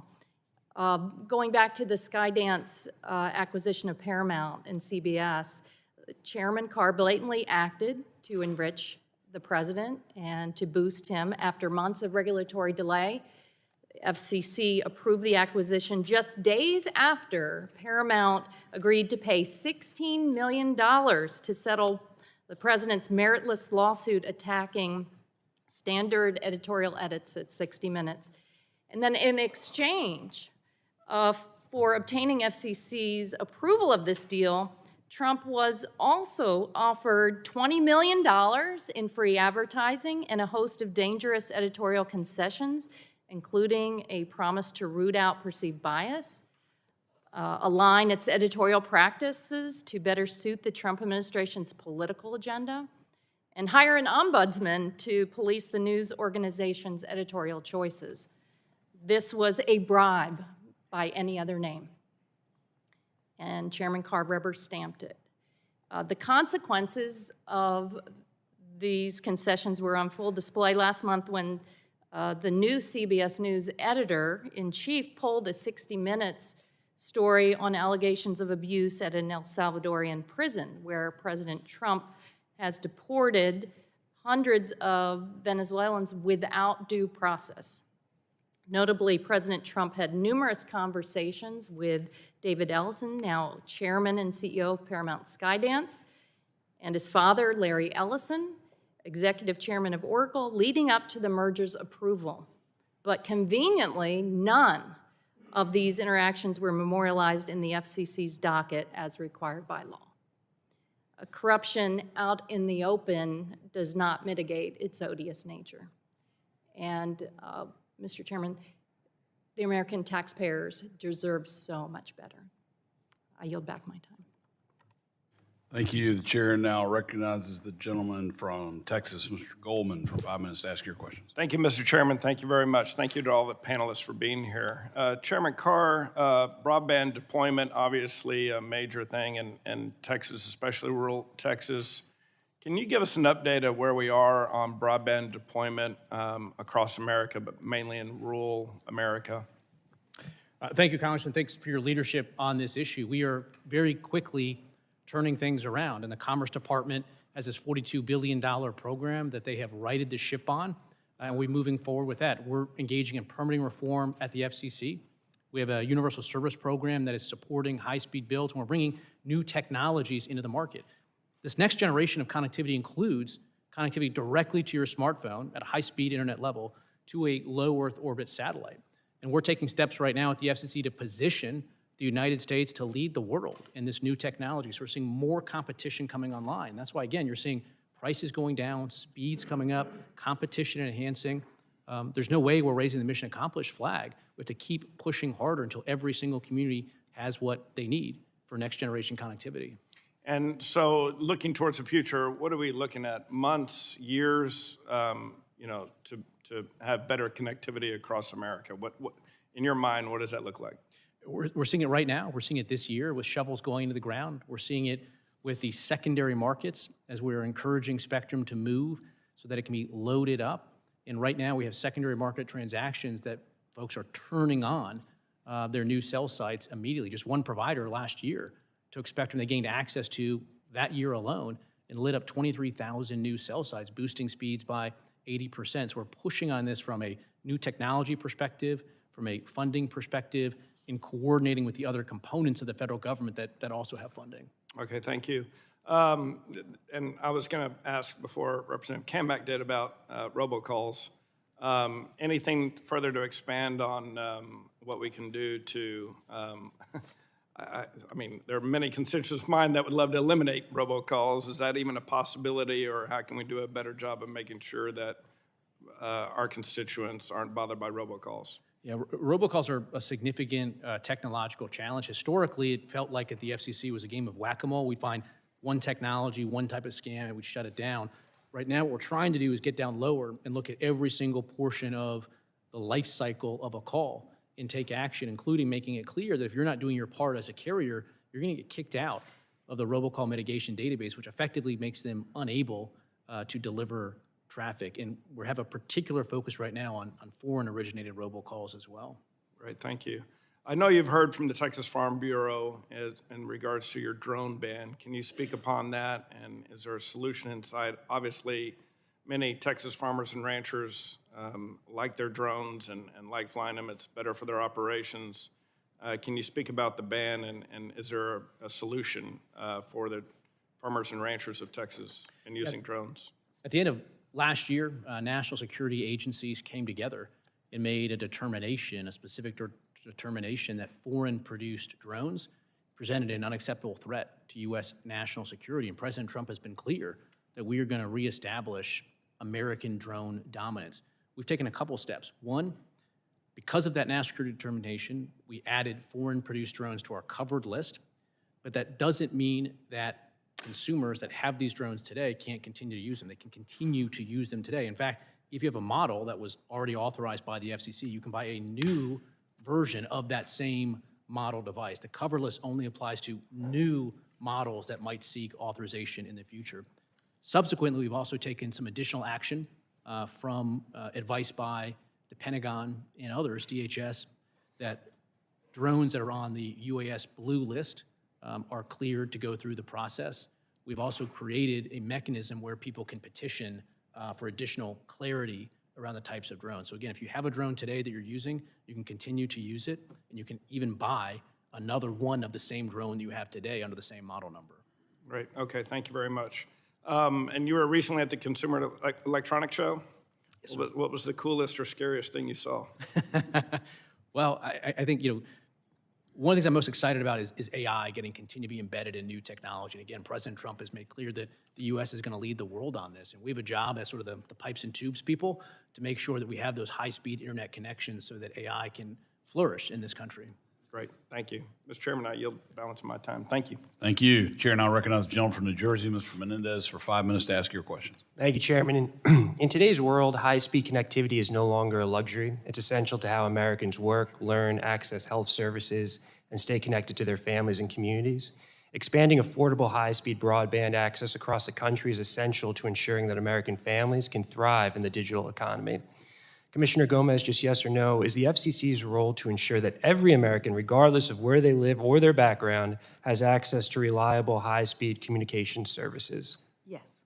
Thank you. And is ensuring that Americans have affordable connectivity and access to digital equity programs critical to the FCC fulfilling that role? Yes.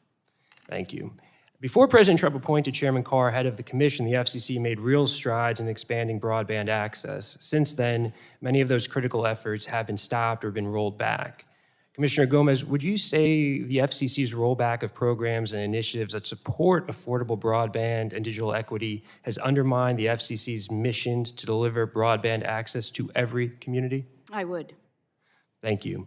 I agree. That's why I'm so concerned that under Chairman Carr's leadership, the FCC has deviated from its core mission. Further, since President Trump took office, we've seen the FCC's independence weakened. Chairman Carr, you authored the FCC section of Project 2025, in which you state on page 845, the FCC is an independent regulatory agency. Is that correct? Oh, I authored that in my personal capacity. I don't say this to dodge, just as a point of. But you did. You did. Just as a point of clarification, just want to say. Prior to you being named chairman, you had written that the FCC was an independent regulatory agency. I'm going to continue. And Chairman Carr, just yes or no, did you testify before the Senate Commerce Committee on December 17th, 2025? Just yes or no? Yeah, I believe you did. It's in the record. And at the hearing, you testified in response to a question from Senator Ben Ray Lujan that the FCC is no longer an independent agency, and you reiterated that point earlier today. Prior to the senator's question, the FCC website was clear that the commission is an independent agency, but shortly after your response, this language was removed from the website as displayed here. Chairman Carr, did you decide in the middle of the hearing to officially abandon the FCC's independence, or had that decision already been made by you and President Trump prior to the hearing? This is an important conversation. So the way Yeah, and my question is just on timing. So did you make that decision during the hearing or prior to the hearing? Because because the website said prior to the hearing that it was an independent agency. You made a comment during the hearing, and then someone changed the website to say, make no reference to it being an independent agency. So I just want the American people to know, had that decision already been made when you walked into the hearing, or did you make that decision at the hearing? I'm pleased that the FCC's website reflects my views. And what I'm saying That the FCC is not an independent agency. When you That's think about- correct, right? So your view was, entering the hearing, it was an independent agency. During the hearing, no longer an independent agency. So that's your view that it's not an independent That's not agency. correct. The independence is determined by a number of factors. It's multi-members, it's term of years, but the main key piece is, can a commissioner be removed by the president for no reason or any reason at all? And historically, the view had been that courts would read into the Communications Act for-cause removal protection that wasn't in the statute. Okay, so let's just Now go, the view is that courts so let's aren't just gonna talk do that. about the So formally independence, speaking, right? the So, FCC so is I not understand what you're trying to make a independent case for what agency. independence The has website historically reflects made. my view, But and I you think no it's a longer good clearly thing. want to say that it's an independent agency and just be upfront about it, as you did in Project 2025, as you did on the website entering that hearing. So it's just a question of, were you misleading the American people because a decision had been made, or it was something that you had previously discussed with Trump? On the issue of independence, you talk about broadcasters' public interest standard, and we've listed a number of instances where the FCC has gone after broadcasters. Can you tell the committee what investigations or actions the FCC has taken for coverage of Democrats that the FCC has disagreed with? Because there's been a number of things for President Trump, but what have you done that the FCC has thought was in violation of the public interest standard as it relates to coverage of Democrats? The FCC right now has investigations into NPR, PBS, CBS. Regarding their coverage of Democrats? Regarding their coverage of Democrats. That's the question. Not the number of investigations. Regarding the coverage of Democrats, are there specific investigations specifically to the coverage of Democrats? Because there's a number of for Republicans and Trump. What are you doing with respect to the coverage of Democrats that shows that it's fair, balanced, and you're not picking winners and losers? Just tell me what you're doing.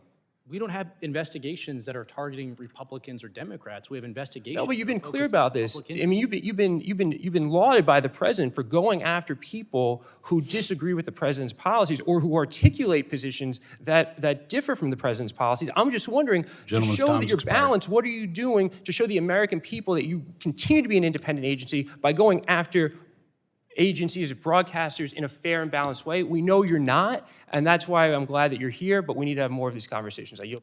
Gentlemen's time has expired. If the chairman would like to respond, I'll give you a few seconds. I would say we have a range of different investigations that are underway right now. We're enforcing the public interest standard, and that's the work that we're doing. Thank you. The chair now recognizes the gentlelady from North Dakota, Representative Fedorchak, for 5 minutes to ask your questions. Thank you, Mr. Chairman. I at first want to step back and talk a little bit about the great work that's being done in combination with the president, your agency, and Congress. For the first time in 4 years, we're having spectrum auctions. That was completely ignored by the last administration at the peril of our country in very serious races against China on some of these technology fronts. Unleashing BEAD funding to help connect America to broadband. Deregulation, driving down costs, 1,000 regulations eliminated by your work alone. Modernizing satellite regulations, and protecting vital submarine cables. Those are just a few of the great things that are already being done, and it's only been a year. So thank you for your leadership. Thank you for delivering on many of the tools that Congress passed and gave you in the One Big Beautiful Bill. It's going to make a real difference to everyday Americans. With that, I want to pivot a little bit to a couple issues that are really important to my state. Universal service funding. Chairman Carr, North Dakota has been a leader in using universal service funding to help connect our state. We have one of the largest rural state broadband deployments of any place in the country. So for anybody looking to do that great work. North Dakota is a model and how it can be done.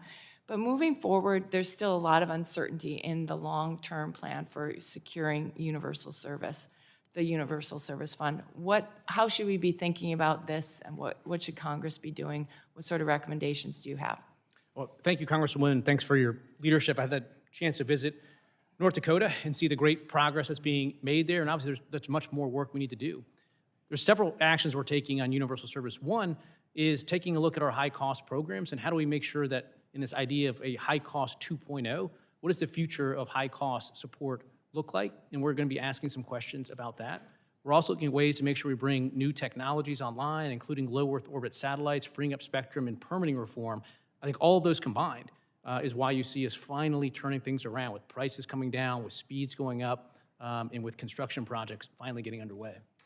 How should we be working to stabilize the fund, though?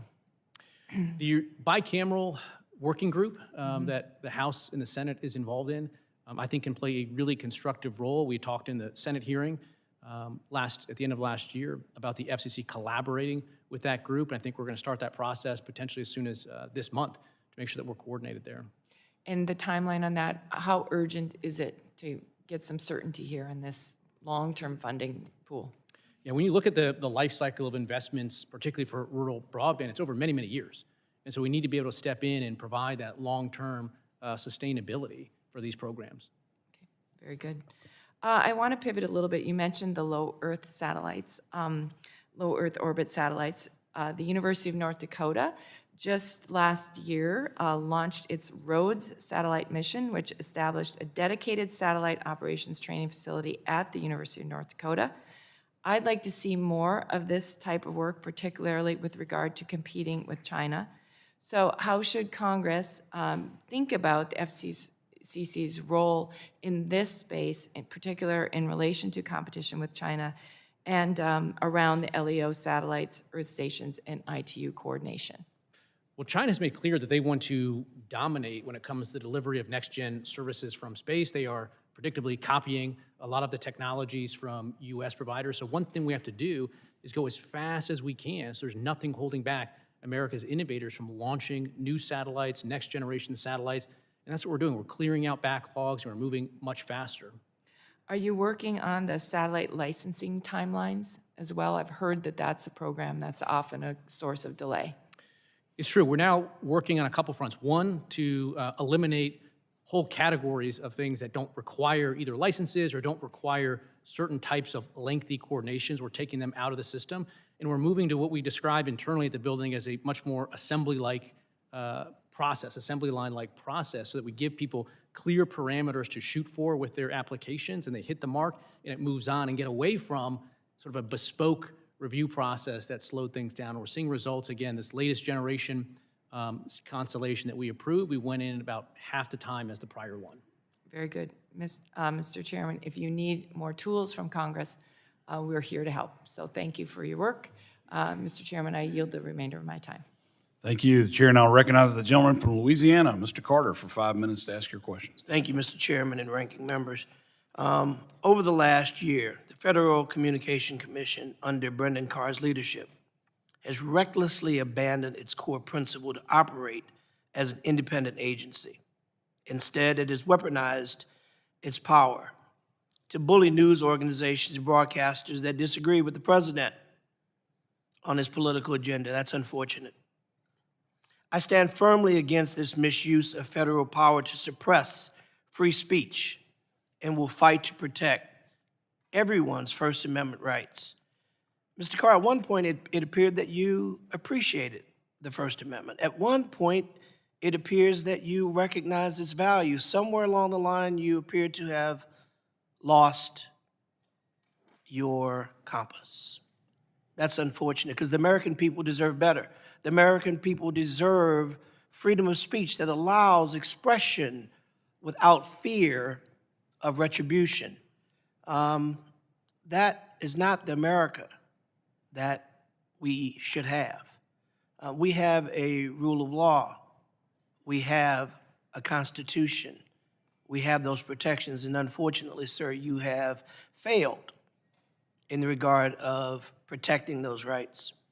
So I'm going to pivot because I really don't have time for filibuster, and we have a need for questions to be answered.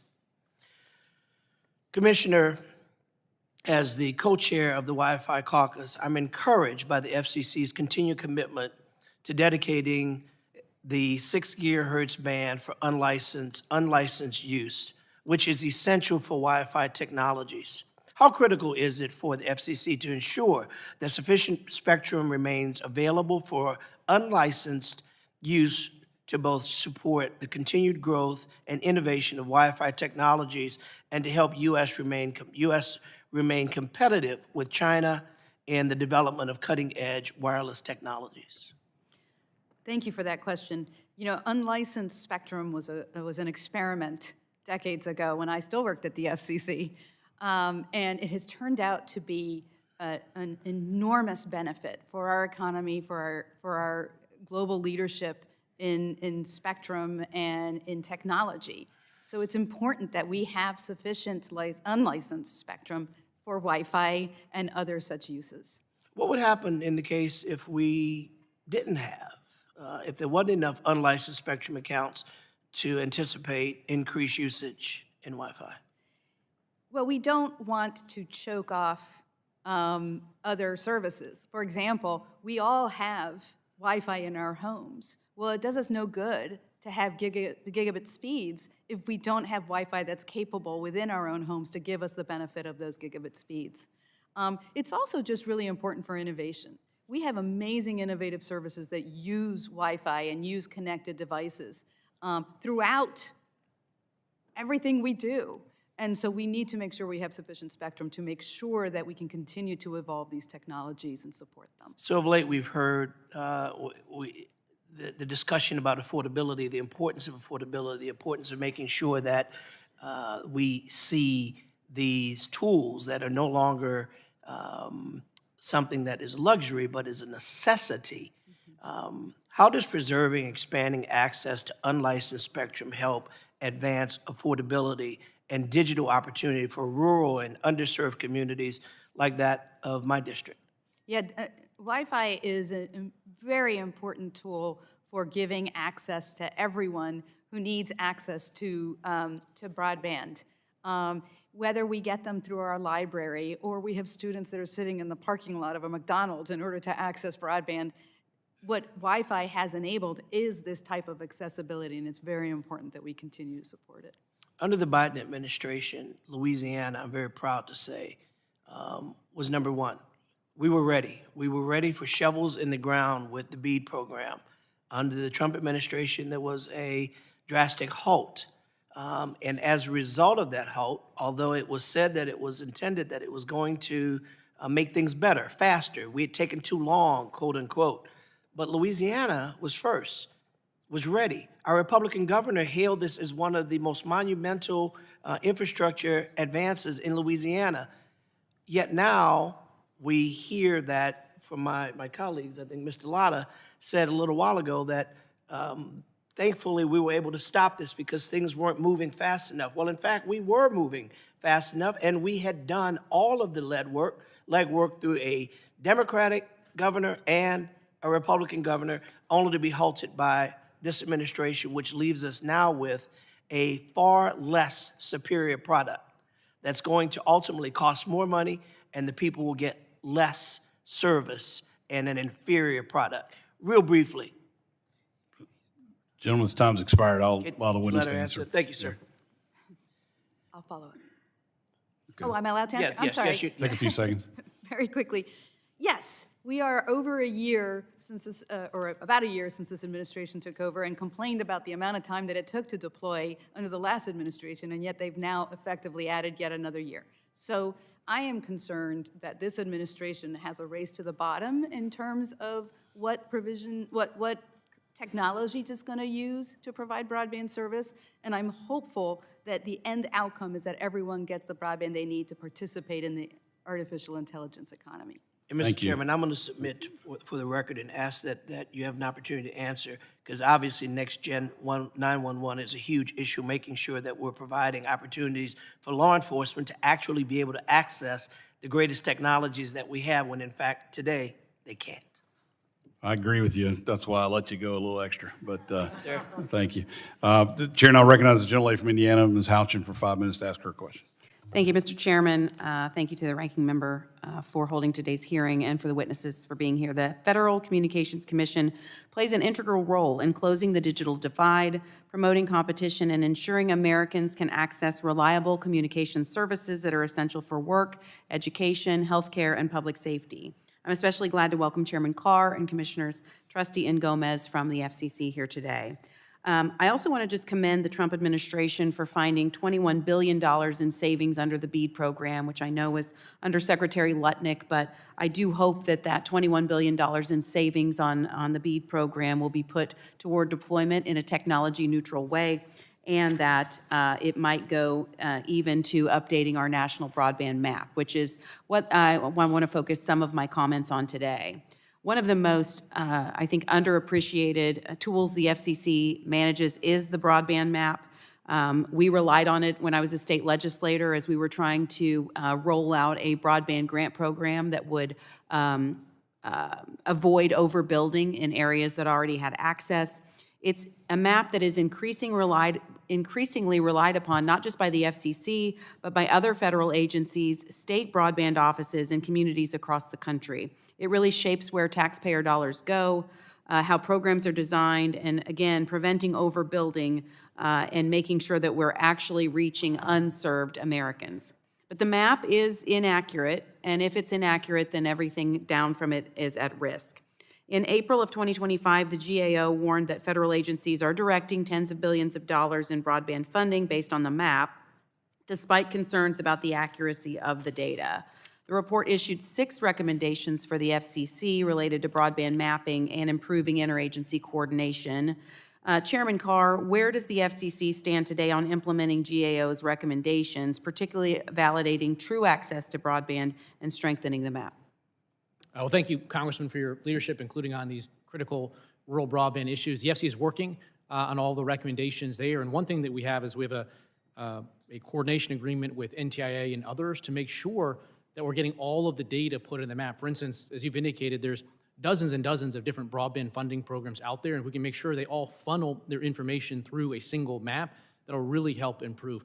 The map itself is starting to stabilize. We're seeing the fabric start to stabilize. We're seeing more accuracy out of it. So I think we're heading in the right direction, but more work to do. Thank you. You know, many of my colleagues and I were working on both sides of the aisle on legislation that does rely on the accuracy of the map.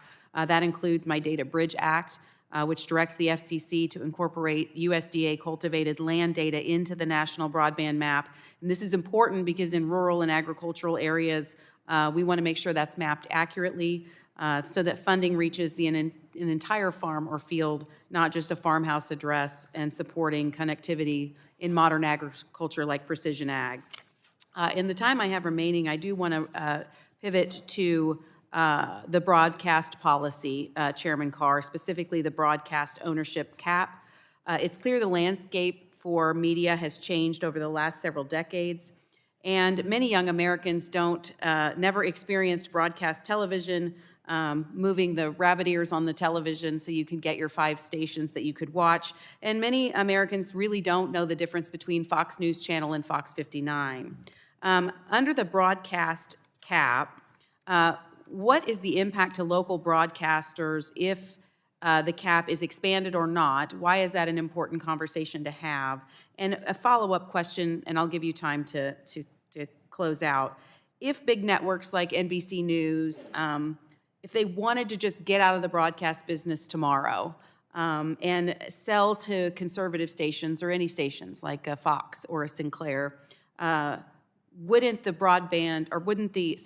broadcast ownership cap prevent that from happening, and is that in the public interest? Thank you, Congressman. We're looking at a number of issues related to this right now, and we haven't made any final decision. We're still taking input.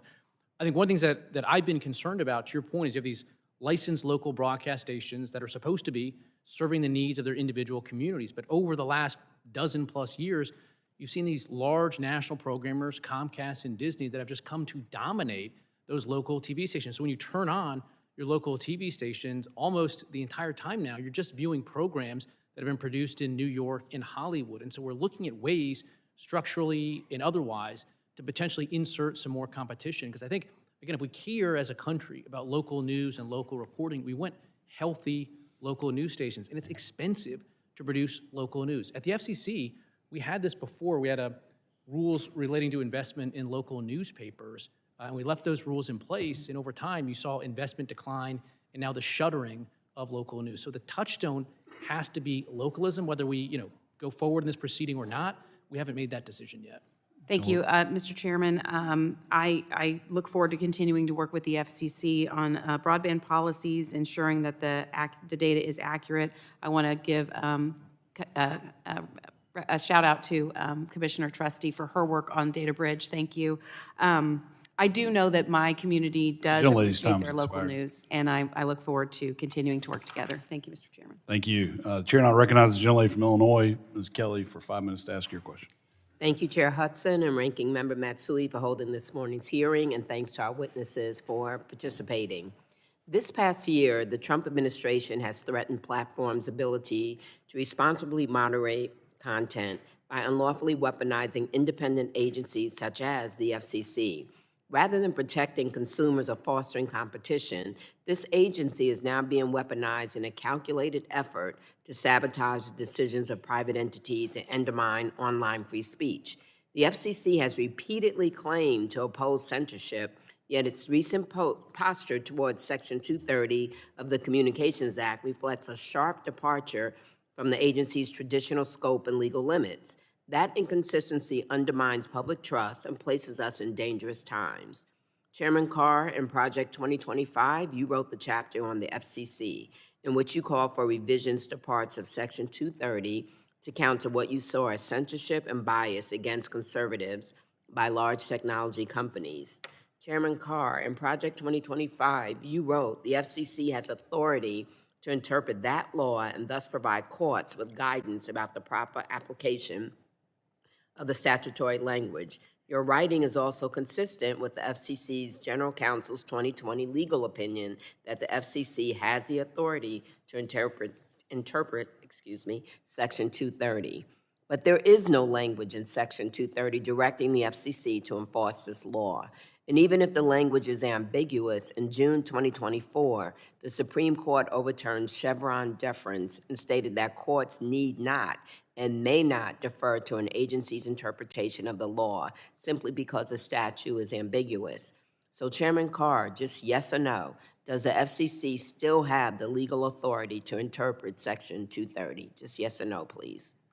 Section 230 is in the Communications Act, and there's provisions of the Communications Act that give us authority to interpret those terms. And so, yeah, the FCC, generally speaking, has authority to implement provisions of the Communications Act. Thank you for your answer. Commissioner Gomez, do you agree with Chairman Carr that the FCC has the authority to interpret Section 230? Last I checked, the FCC's website says the FCC does not regulate online content. Is that no longer correct? Thank you for that question. Yes, I disagree. I don't think we have authority to we definitely don't have authority to regulate online content, and we don't want to under the First Amendment. Thank you for your response. It is unfortunate that Mr. Carr is now determined to sit back and be America's speech police. If Brendan Carr, who tweeted, whether it's the government shutting down speech or a private platform doing it, these decisions are not made by an oracle of truth. That I wish would stand up. Thank you to the witnesses, and I yield back. Thank you. The chair now recognizes the gentleman from Idaho, Mr. Fulcher. Thank you, Mr. Chairman, and thank you to the panel for all your input today. And I've got a question for Commissioner Trusty, but I want to apologize in advance for some of us with dual commitments if some of this is a rerun, so bear with me here. But Commissioner Trusty, this has to do with spectrum auctions, and I come from the great state of Idaho. There's a lot of rural space in Idaho, and I just want to underscore the importance of wireless deployment in rural underserved areas, such as what I represent. And when it comes to spectrum auctions, has you got any ideas or input on what we can do to make sure that the small rural carriers get access to that or somehow get included with those? Sure. Thank you for this question, and thank you for your leadership on this issue. Making sure small rural providers can participate in spectrum auctions is critical to fostering competition and making sure we get high-speed wireless services to unserved and underserved areas in these rural communities. So for the AWS-3 spectrum auction that will be initiated in June, we have designated entities, small businesses, rural telecommunications companies who have bidding credits, so they get a discount on the spectrum. We're also proposing to offer bidding credits to small rural telecommunications providers in the upper C-band auction, as that's being debated in the NPRM that's currently before us. Great, thank you for that. Commissioner Carr, first of all, thank you for your work in a lot of this related area too. As you recall, there's a lot of federal land in the West, and you've been helpful in helping us get access to some of that. I want to just put a plug in for legislation that I passed through this committee that when it comes to deploying broadband infrastructure across previously disturbed federal lands, that there's an exemption for that from NEPA if that's has to be disturbed again when it comes to broadband deployment. Is that something that you can support in terms of putting the infrastructure in place in rural areas? Thank you, Congressman, for your leadership on these key permitting reform issues. We are looking right now at additional relief with respect to courts or otherwise overreading NEPA and environmental reviews to put needless reviews in place. We want to try to cut through that, and the work that you're doing in Congress and elsewhere is important to that. It really does slow things down unnecessarily, in my view. And I'm going to shift gears a little bit to a totally different topic, but GPS. We went through recently a Homeland Security review and didn't realize just how much GPS was involved with many, many things. And one of the concerns that came up as part of that dialogue was that we don't have a good redundancy system. There's not necessarily an auxiliary system. Are you looking at anything potentially to address that need in case there was a disruption of service to the GPS system? Most Americans don't realize how dependent we are for GPS for precision navigation and timing. It's a great system, but it's a single point of failure. So one of the very first things that we did when I became chair is start the process of looking at standing up alternatives, a system of system to GPS. I think it's important at the FCC that we keep moving forward to do our part to look at a range of different ways that we could stand up alternatives or complements to GPS. We're told that some other countries have got some auxiliary systems. That's why I asked the question. Thank you for looking at that. I did have a question regarding broadcast ownership. Congressman Hudson addressed that with you, and so I won't force you to repeat the response on that. Mr. Chairman, with that, I yield. Thank you. The chair now recognizes Representative from Virginia, Ms. McClellan, for 5 minutes to ask your questions. Thank you, Chairman Hudson and Representative Ranking Member Matsui for holding this very important hearing, and thank you to the commissioners for being here. I'm probably the most excited about this hearing of any other hearing we've had thus far. I graduated law school 1 year after the Telecommunications Act of 1996 passed. I was one of the lawyers who worked on, I think, the only arbitration before the FCC under that act. And I ended my legal career helping my client try to figure out how to provide inputs to the FCC broadband map. So I could spend hours talking to you, asking questions about the FCC's critical role, how we can work together to modernize the Communications Act, how we can ensure Americans can communicate freely, affordably, reliably, how we can help with pole attachment issues as someone who, yes, I also climbed a telephone pole, but I only have 5 minutes. And so in this first conversation with you, I want to focus on what I think is the FCC's most important role. And that's ensuring that the public, not political interference, remains at the center of our communications ecosystem, which, as you've heard today, there's a lot of concern about. Because since January of this year, at the behest of the president and under Chairman Carr's leadership, it appears the FCC has been pursuing a course that mirrors the goals of Project 2025, consolidating executive control, weaponizing regulatory authority, and pressuring speech and media that fall out of political favor with the president. These actions represent a clear departure from the FCC's historic mission and a dangerous erosion of the guardrails that protect free speech. And that's why earlier this year I offered an amendment to our oversight plan that said that this committee would remain committed to investigating any instances of the FCC weaponizing this independent agency against the news media to settle the scores of the president or anyone else, because that's the epitome of abuse. And I noted in that hearing that our founding fathers believed that freedom of speech and the press are vital safeguards against government overreach and are crucial for an informed citizenry and democracy. George Mason wrote in the Virginia Declaration of Rights, the precursor to the Bill of Rights, that freedom of the press is one of the greatest bulwarks of liberty and can never be restrained but by despotic governments. James Madison said that for the people to rule wisely, they must be free to think and speak without fear of reprisal. Benjamin Franklin said that freedom of the speech is a principal pillar of a free government, and when this support is taken away, the constitution of a free society is dissolved. And I can't be a graduate of UVA and not quote Thomas Jefferson, who believed our liberty depends on the freedom of the press, and that cannot be limited without being lost. And so you can see why we are so concerned about how the FCC conducts itself as it plays a critical role protecting these linchpins of American democracy. So Commissioner Gomez, as someone with a front row seat to how the FCC has operated under the Trump administration and Chairman Carr's leadership, I want to commend you for your initiative, the First Amendment Tour, to challenge government censorship and control. And I want to know if you could share with us some of what you have heard from broadcasters, journalists, freedom of speech advocates while you have been traveling around the country. Thank you for that question, Congressman. Yes, I have launched a First Amendment tour because I have been so concerned about this administration's abuse of its regulatory authority in order to target content in the free press. And what I've heard from communities is a lot of concern. And this concern is bipartisan. It's across the ideological spectrum because freedom of speech and the freedom of the press is paramount to our democracy. I've also heard a lot of concerns about the level of consolidation and the capitulation of the corporate owners of these media companies in order to curry favor with this administration. And what have you heard from small and minority-owned broadcasters about the unique role that they play in delivering local news, music, and entertainment that reflect the voices of all communities and not just the majority community?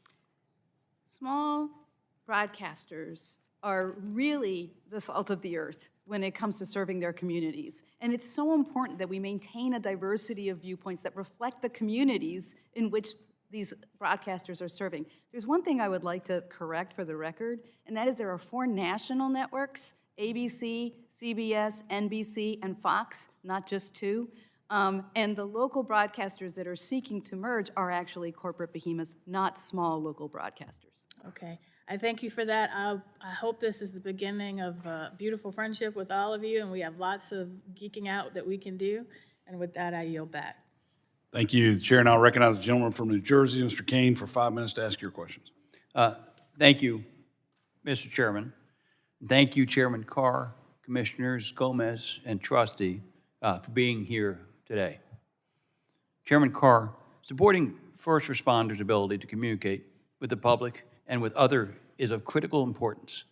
I was interested to see that in August of 2025, the Commission released a notice of proposed rulemaking concerning the emergency alert system and wireless emergency alerts. I agree that it's important that our nation's alert and warning systems are closely examined so that fire, EMS, and police personnel can communicate as effectively and as efficiently as possible. Can you provide an update on this process and give an overview of your vision for the next generation of wireless alert system? Thank you, Congressman. This is critical. In fact, the very first project I worked on at the FCC all the way back in 2012, when I started at the agency, was on these types of emergency alerts. And if you look back over the years, sort of every different compilation of the commission that comes in sort of adds something else on top of the existing system. And we haven't, at least in my view, stepped back and said, as a matter of first principles, if we were designing this system today with today's technology, how do we do it? And that's the point of what this is designed to do. It's a voluntary system, so we have to be careful about how much we put on top of that, but we're asking all of the questions as to how we make this work in the future. Thank you.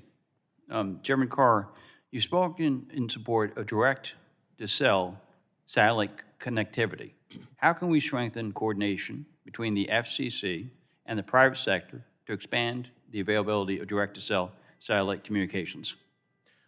Thank you, Congressman. We just spoke about geeking out, and this is something that I really geek out on. There's this new generation of connectivity where you can go straight from your smartphone right to a low Earth orbit satellite. And the low Earth orbit satellite is effectively like a cell tower in the sky. What that does is eliminates dead zone.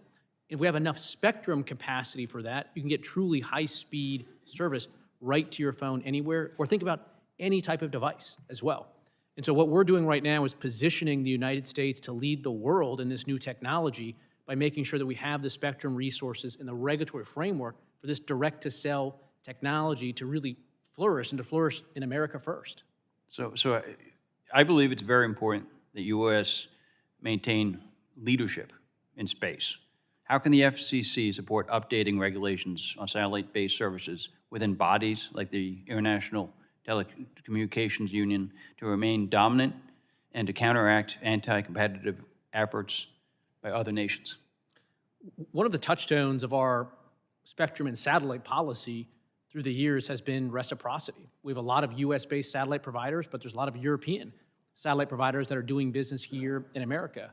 And I am concerned, as a general matter, if you look at some of the protectionist conduct that's taking place by European regulators, you see it all across the tech ecosystem, but we're seeing it rise with respect to satellite in particular. And I would simply remind my counterparts in Europe that, again, that reciprocity has been key to a successful regime. We want to make sure that US satellite providers are treated fairly when they're doing business in Europe. Thank you. And Chairman Carr, I appreciate the FCC's efforts to review regulations in order to streamline outdated and burdensome rules and to support American innovators. First, can you give us an update on the progress of the effort at large and share any plans for deregulation in the coming year that you feel is important to support this effort? We've launched the largest deregulatory effort in the agency's history. To date, it's over 1,000 different rules or regulations that have been either eliminated or teed up for elimination, over 2,000 inactive dockets, and we're going to continue to work away to get rid of substantive regulations that is holding back innovation. Again, just in a short year, you're already seeing wireless prices come down, speeds increasing, competition enhancing, bridging the digital divide. This is the work that we're doing, and it's delivering real, tangible results for the American people, and we're just getting started. So what's the best way for companies like those in New Jersey to most effectively engage with the FCC and offer their perspectives to make the delete effort as productive as possible? One thing that we want is to hear from them directly about the types of rules and regulations that are holding them back. That's why I try to spend as much time outside the Beltway as possible in this job, meeting directly with broadband providers and tower climbers, and I ask them, what is holding you back? One idea that we've heard came up over here in legislation, which is railroad crossings. Again, it seems like a random issue, but that has substantively been holding back broadband builds in this country. So we want to hear directly from them what's slowing them down. Gentleman's time has expired. Thank you. I yield back. Thank you. And now recognize the last member of the subcommittee. Before we go to members who we welcome here who waved on, Mr. Obernolte from California, you're recognized for 5 minutes. Well, thank you very much, Mr. Chairman. Chairman Carr, thank you for your testimony today. I want to start by adding my voice to the chorus of voices that you've heard in the hearing today about the FCC's broadcast ownership rules. Now, obviously, those rules were written in an era when broadcasters were just competing against other broadcasters, but now in our digital era, we have broadcasters who compete against players like social media platforms, streaming platforms, and although I myself am not an advocate of expanding the regulation to those entities, I think that we do have an obligation to keep a level playing field and make sure that we're not handicapping our broadcasters. So you're aware we sent you a letter last March on this topic. I was a signatory to that. I won't belabor the point. I know it's been brought up here before, but I just wanted to make sure that you knew how important that was to the members of the subcommittee. I also want to talk a little bit about the C-band auction that's coming up the middle of next year, or before. As you're aware, in 2021, we had the auction of for the lower C-band, and that had some pretty serious consequences for the aviation community in the use of radar altimeters, the interference with those radar altimeters. And that was unintended, was kind of unforeseen, caused a lot of chaos. I'm a pilot myself, so I got to experience some of that chaos firsthand.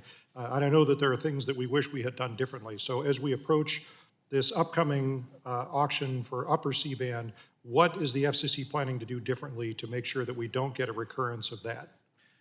Well, thank you, Congressman, for the question.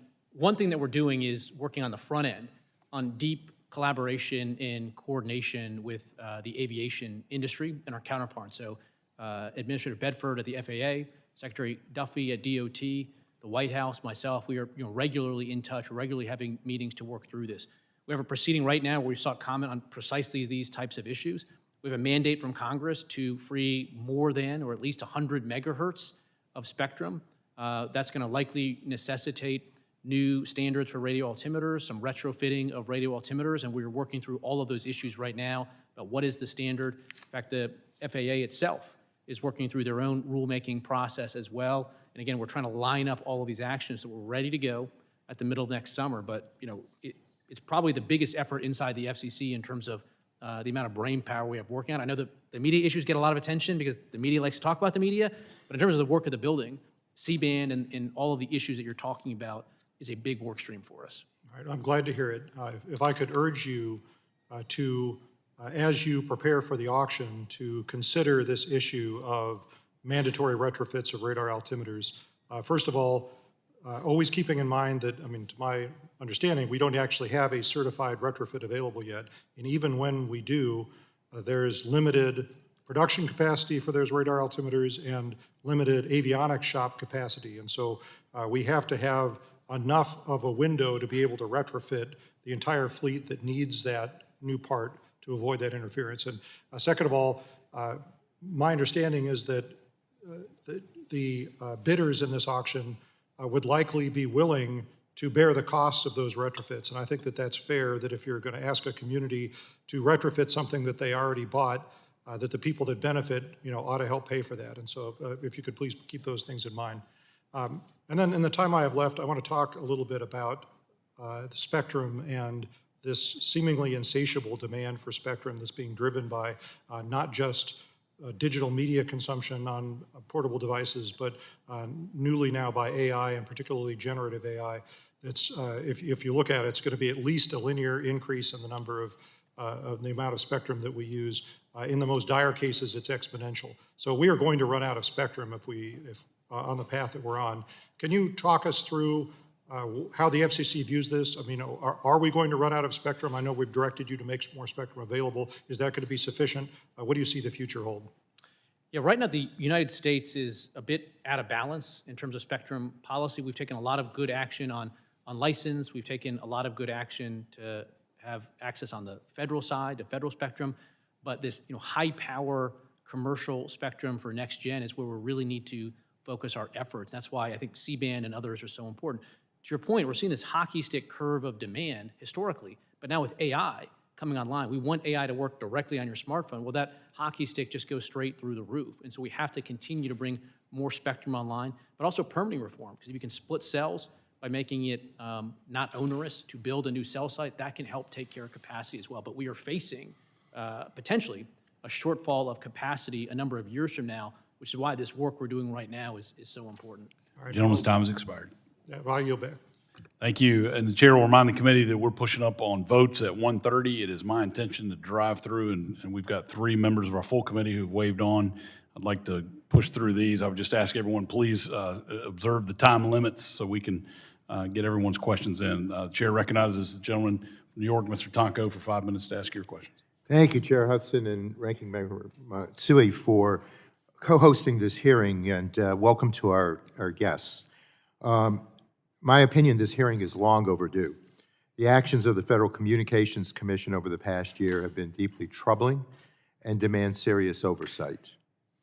As many of my colleagues have discussed, we have seen dangerous violations of free speech, of political interference, certainly at what should be an independent agency, and brazen efforts to greenlight illegal broadcast consolidation.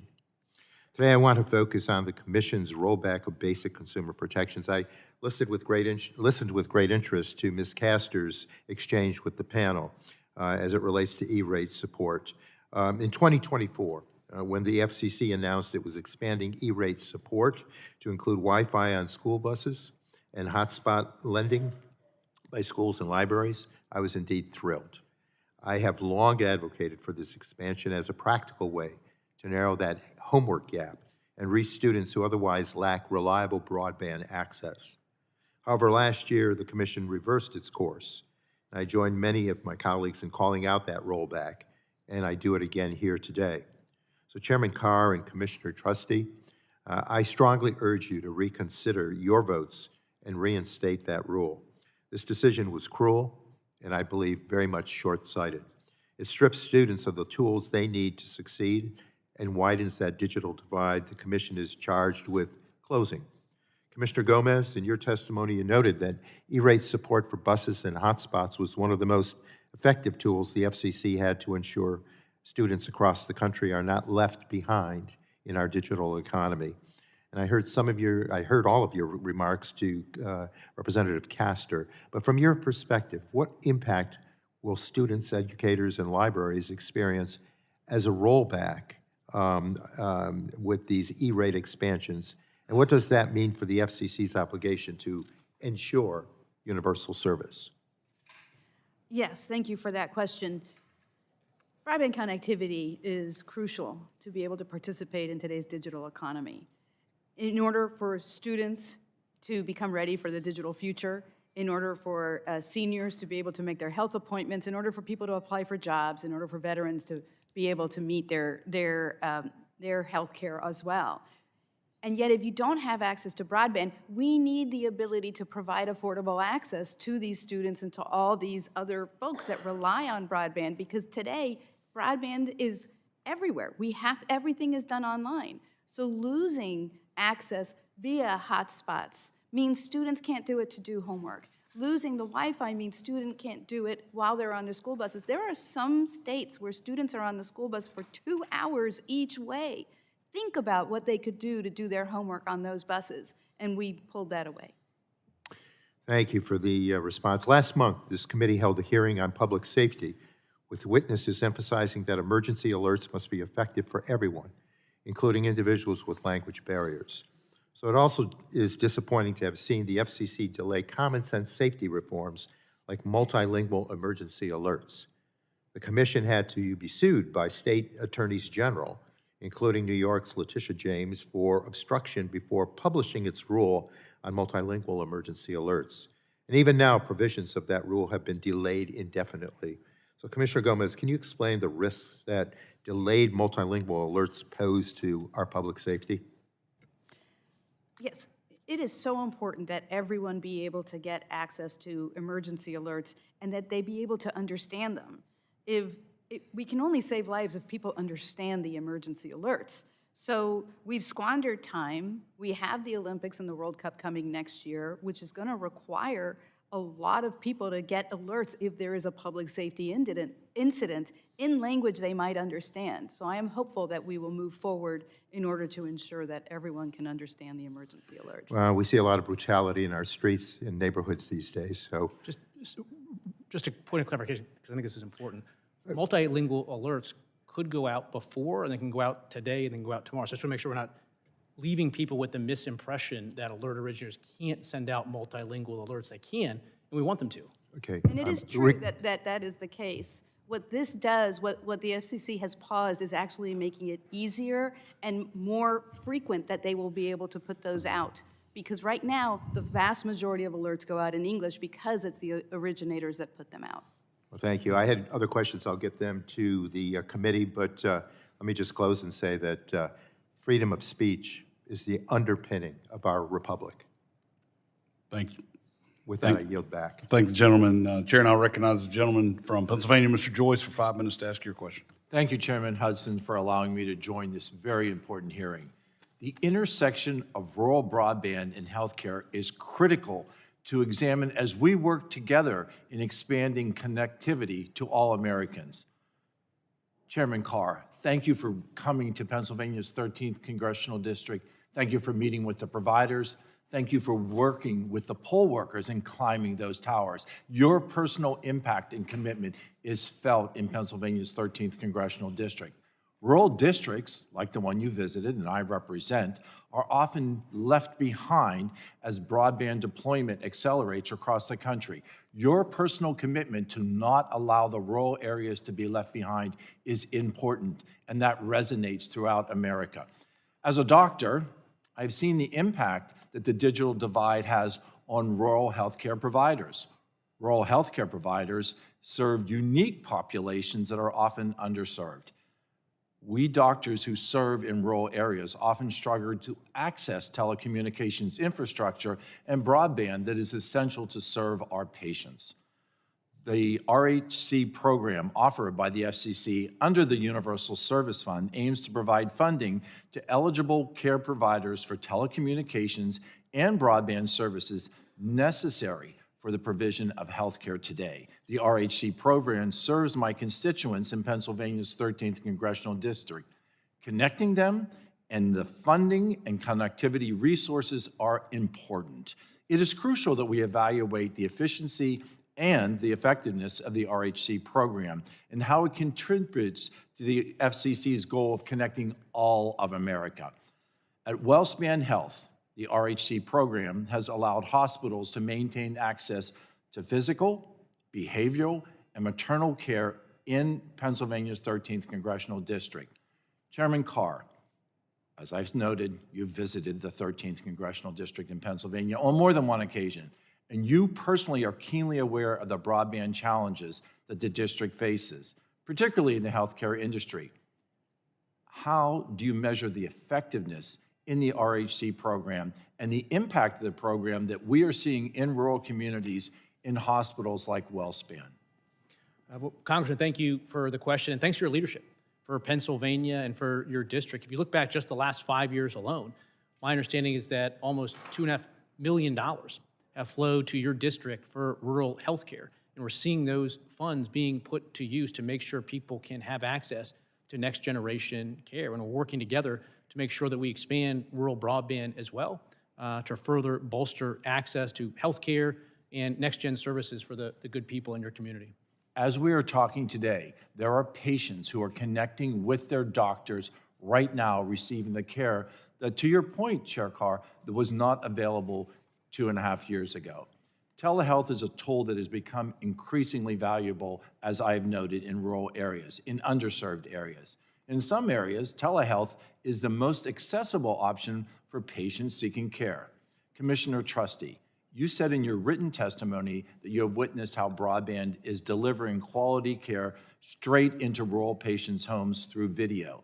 How can the RHC program serve providers that are seeking to expand their health care options for rural patients?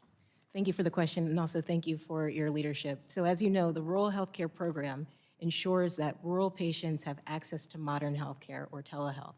And in recent months, we've made process improvements at the FCC to extend funding deadlines, to ensure we have the funding to meet the demand, and to roll over additional funding for the funding year 2025 to meet the needs of rural communities across the country. I think this Congressional Bipartisan Working Group on USF is another forum for us to explore additional reforms or modernizations to this program so that all rural Americans can have access to quality healthcare services. I look forward to working with you and seeing that expansion continue. Chairman, I appreciate the opportunity to wave on to this important hearing, and I yield back the remainder of my time. Chair appreciates that, and I will now recognize the gentleman from California, Mr. Mullen, for 5 minutes to ask your questions. Thank you, Mr. Chair. Chairman Carr, as we've heard today from my colleagues, there are serious concerns about the FCC's actions during your tenure and that they crossed the line into interference with free speech, a concern that I share. Will you simply commit today that the FCC will not use its licensing authority, enforcement role, or claims of news distortion to politically pressure or punish broadcasters for their editorial decisions? The FCC is going to enforce the public interest standard, news distortion, broadcast hoax rule, and that's the actions we're going to take. I want to emphasize the importance of editorial independence to our democracy. Broadcasters, whether public, private, local, or national, need to be able to exercise lawful journalistic judgment without fear of retaliation from the federal government. That principle is foundational to the First Amendment and to a functioning democracy. So Commissioner Gomez, in your testimony today, you warned that the commission has asserted what you describe as a, quote, roving mandate to police speech it does not like, relying on an undefined and unchecked interpretation of the public interest standard. Can you explain in plain terms the role Congress has given to the FCC, and should the FCC be in the business of content regulation, especially in light of how people are now receiving their content? Yes, thank you for that question. The FCC does regulate the broadcast licensing to serve the public interest, but the public interest is not some nebulous standard that can be used in order to target any content that this administration doesn't like. And that is the problem with this continued use of this public interest standard, is that if it exists to punish broadcasters because of their editorial decisions or because of their news reporting. We need to go back to simply conducting our role of ensuring that the broadcasters have the infrastructure that they need and in order to be able to serve their local communities. And that is what I think we should be doing. We should not be pressuring broadcasters on their content. It violates the First Amendment and the Communications Act prohibition on censorship. Thank you for that. And out of respect for time, just one final issue. In light of a $1 billion rescission, a cut to the Corporation for Public Broadcasting and its impact on our emergency alert systems, given that extreme weather events are increasing in both frequency and severity, is the FCC prepared to provide, and I'll ask you again, Commissioner Gomez, additional technical support to local broadcasters to both maintain and build out resilient emergency alerting systems, particularly for rural and underserved communities that rely on public and local broadcasters for life-saving information? Thank you for bringing to light this issue with the defunding of public broadcasters. Not only are we losing educational programming, local news, a lot of civic engagement, but we are also losing the backbone of our emergency alert system.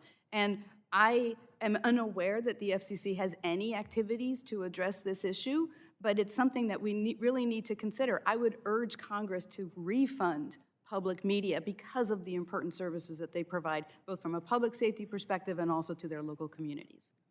I certainly share that view. Thank you, Mr. Sheriff. Thank you all for your testimony. I yield back.